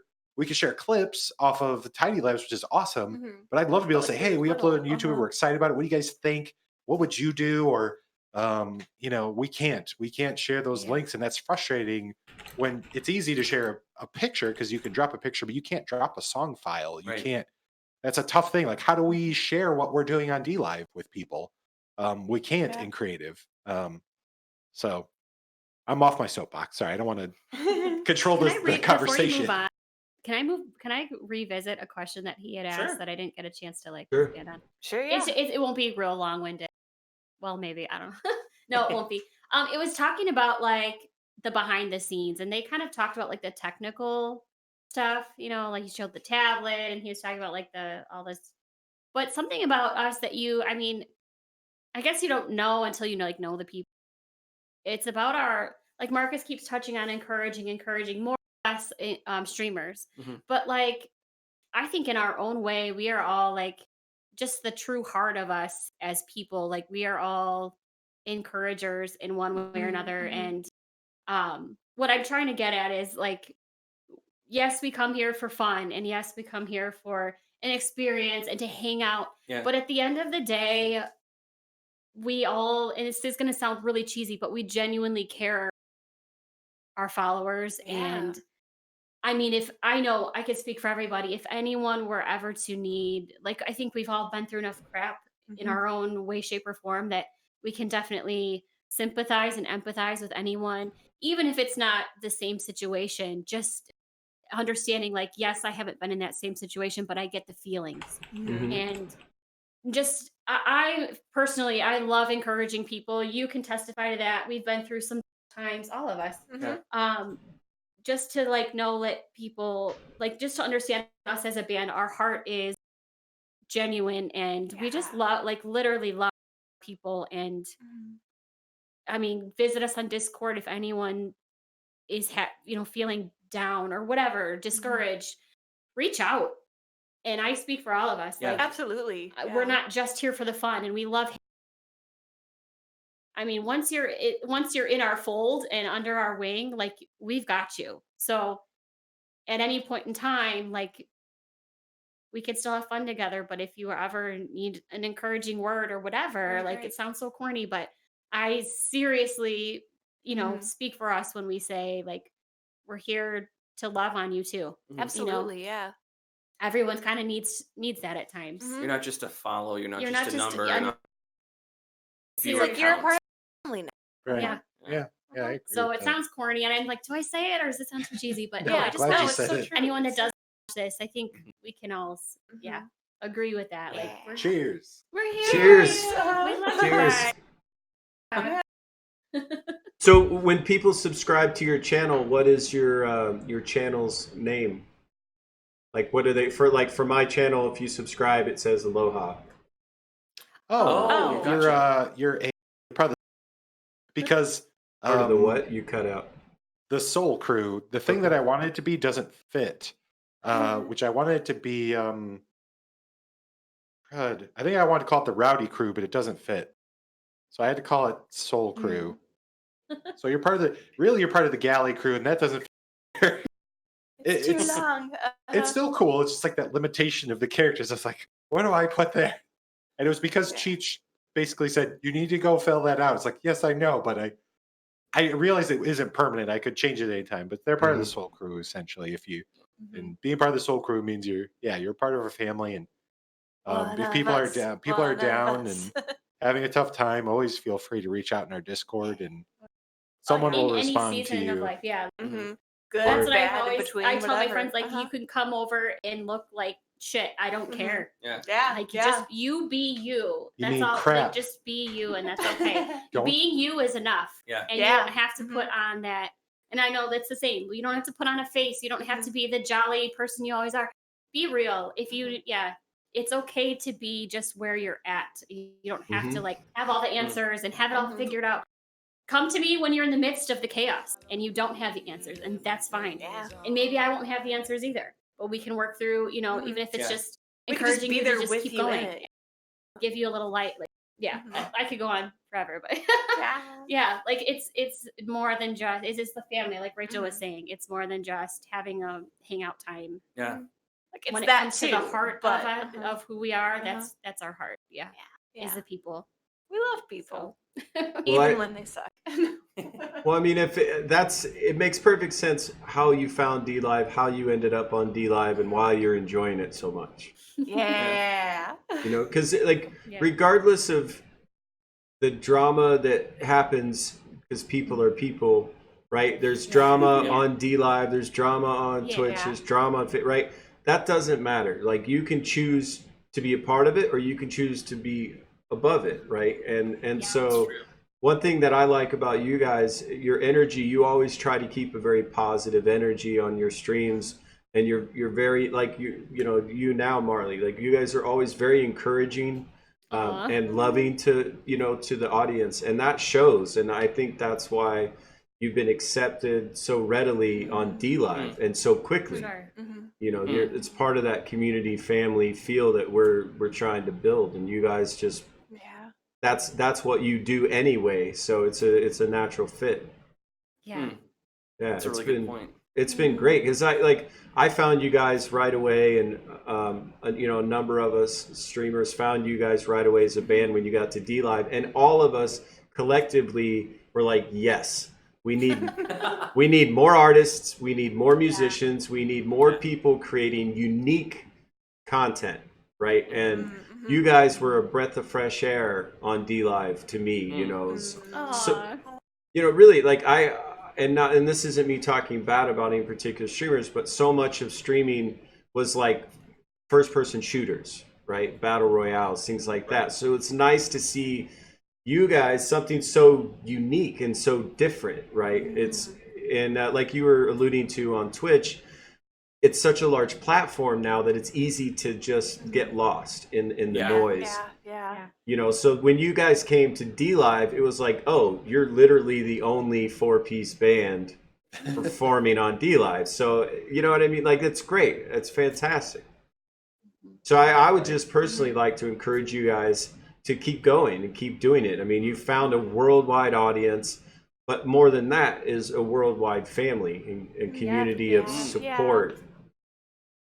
Aww. We love you guys. All the feels. So DLive much is love. DLive. Yeah. That's right. Right, that one sticker. Yep. Come on now. So it's been 3 hours. Just wondering if wondering if your baby is doing fine. Is there anybody like checking? I figure I should He's asleep still. He's passed out.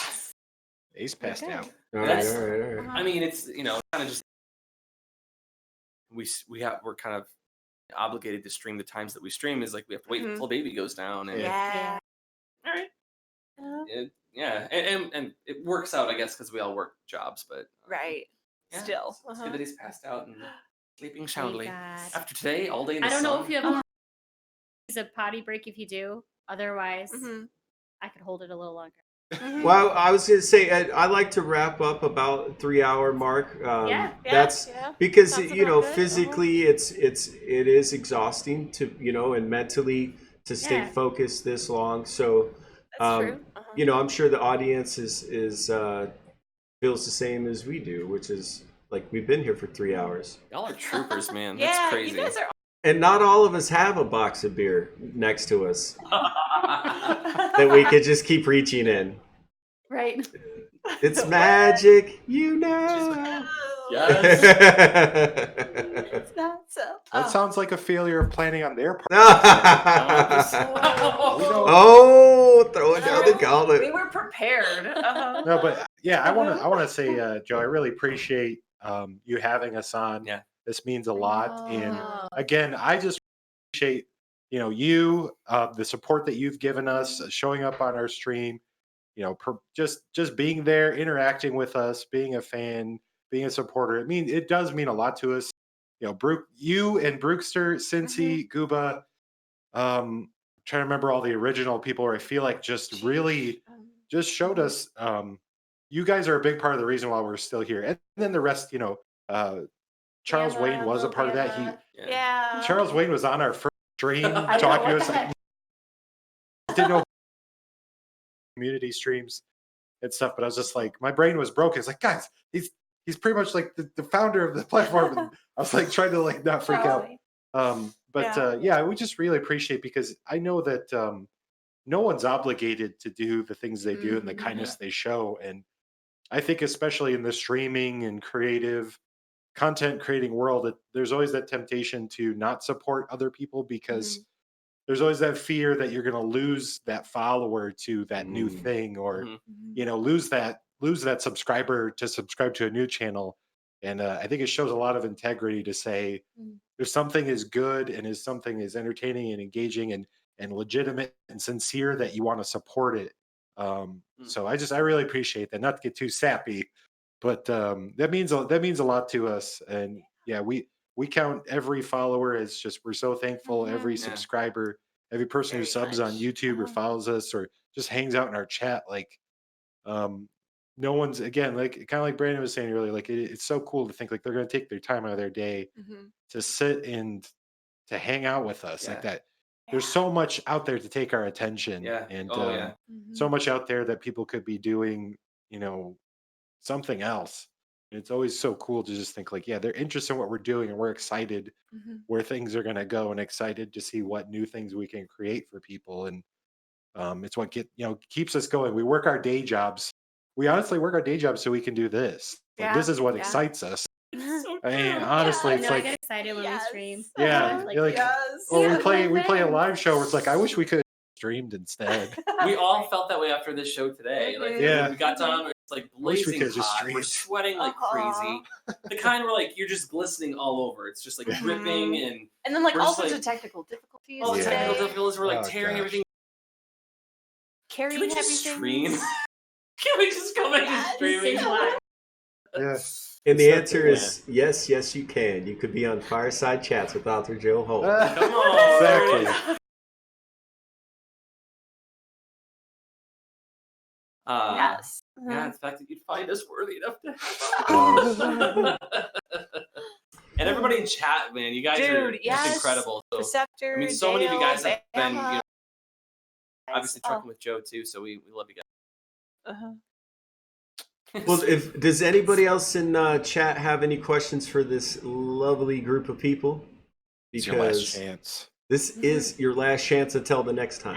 Ever. We will Speak never, now or forever hold your peace. Never answer questions ever Which again. may or may not be next Sunday at 8:30 p.m. Central Standard Time. Hey, Indeed. We'll see. hashtag We'll see. It's all about the baby is the chaos factor in our Right, lives. The right. wonderful chaos, but definitely a chaos factor.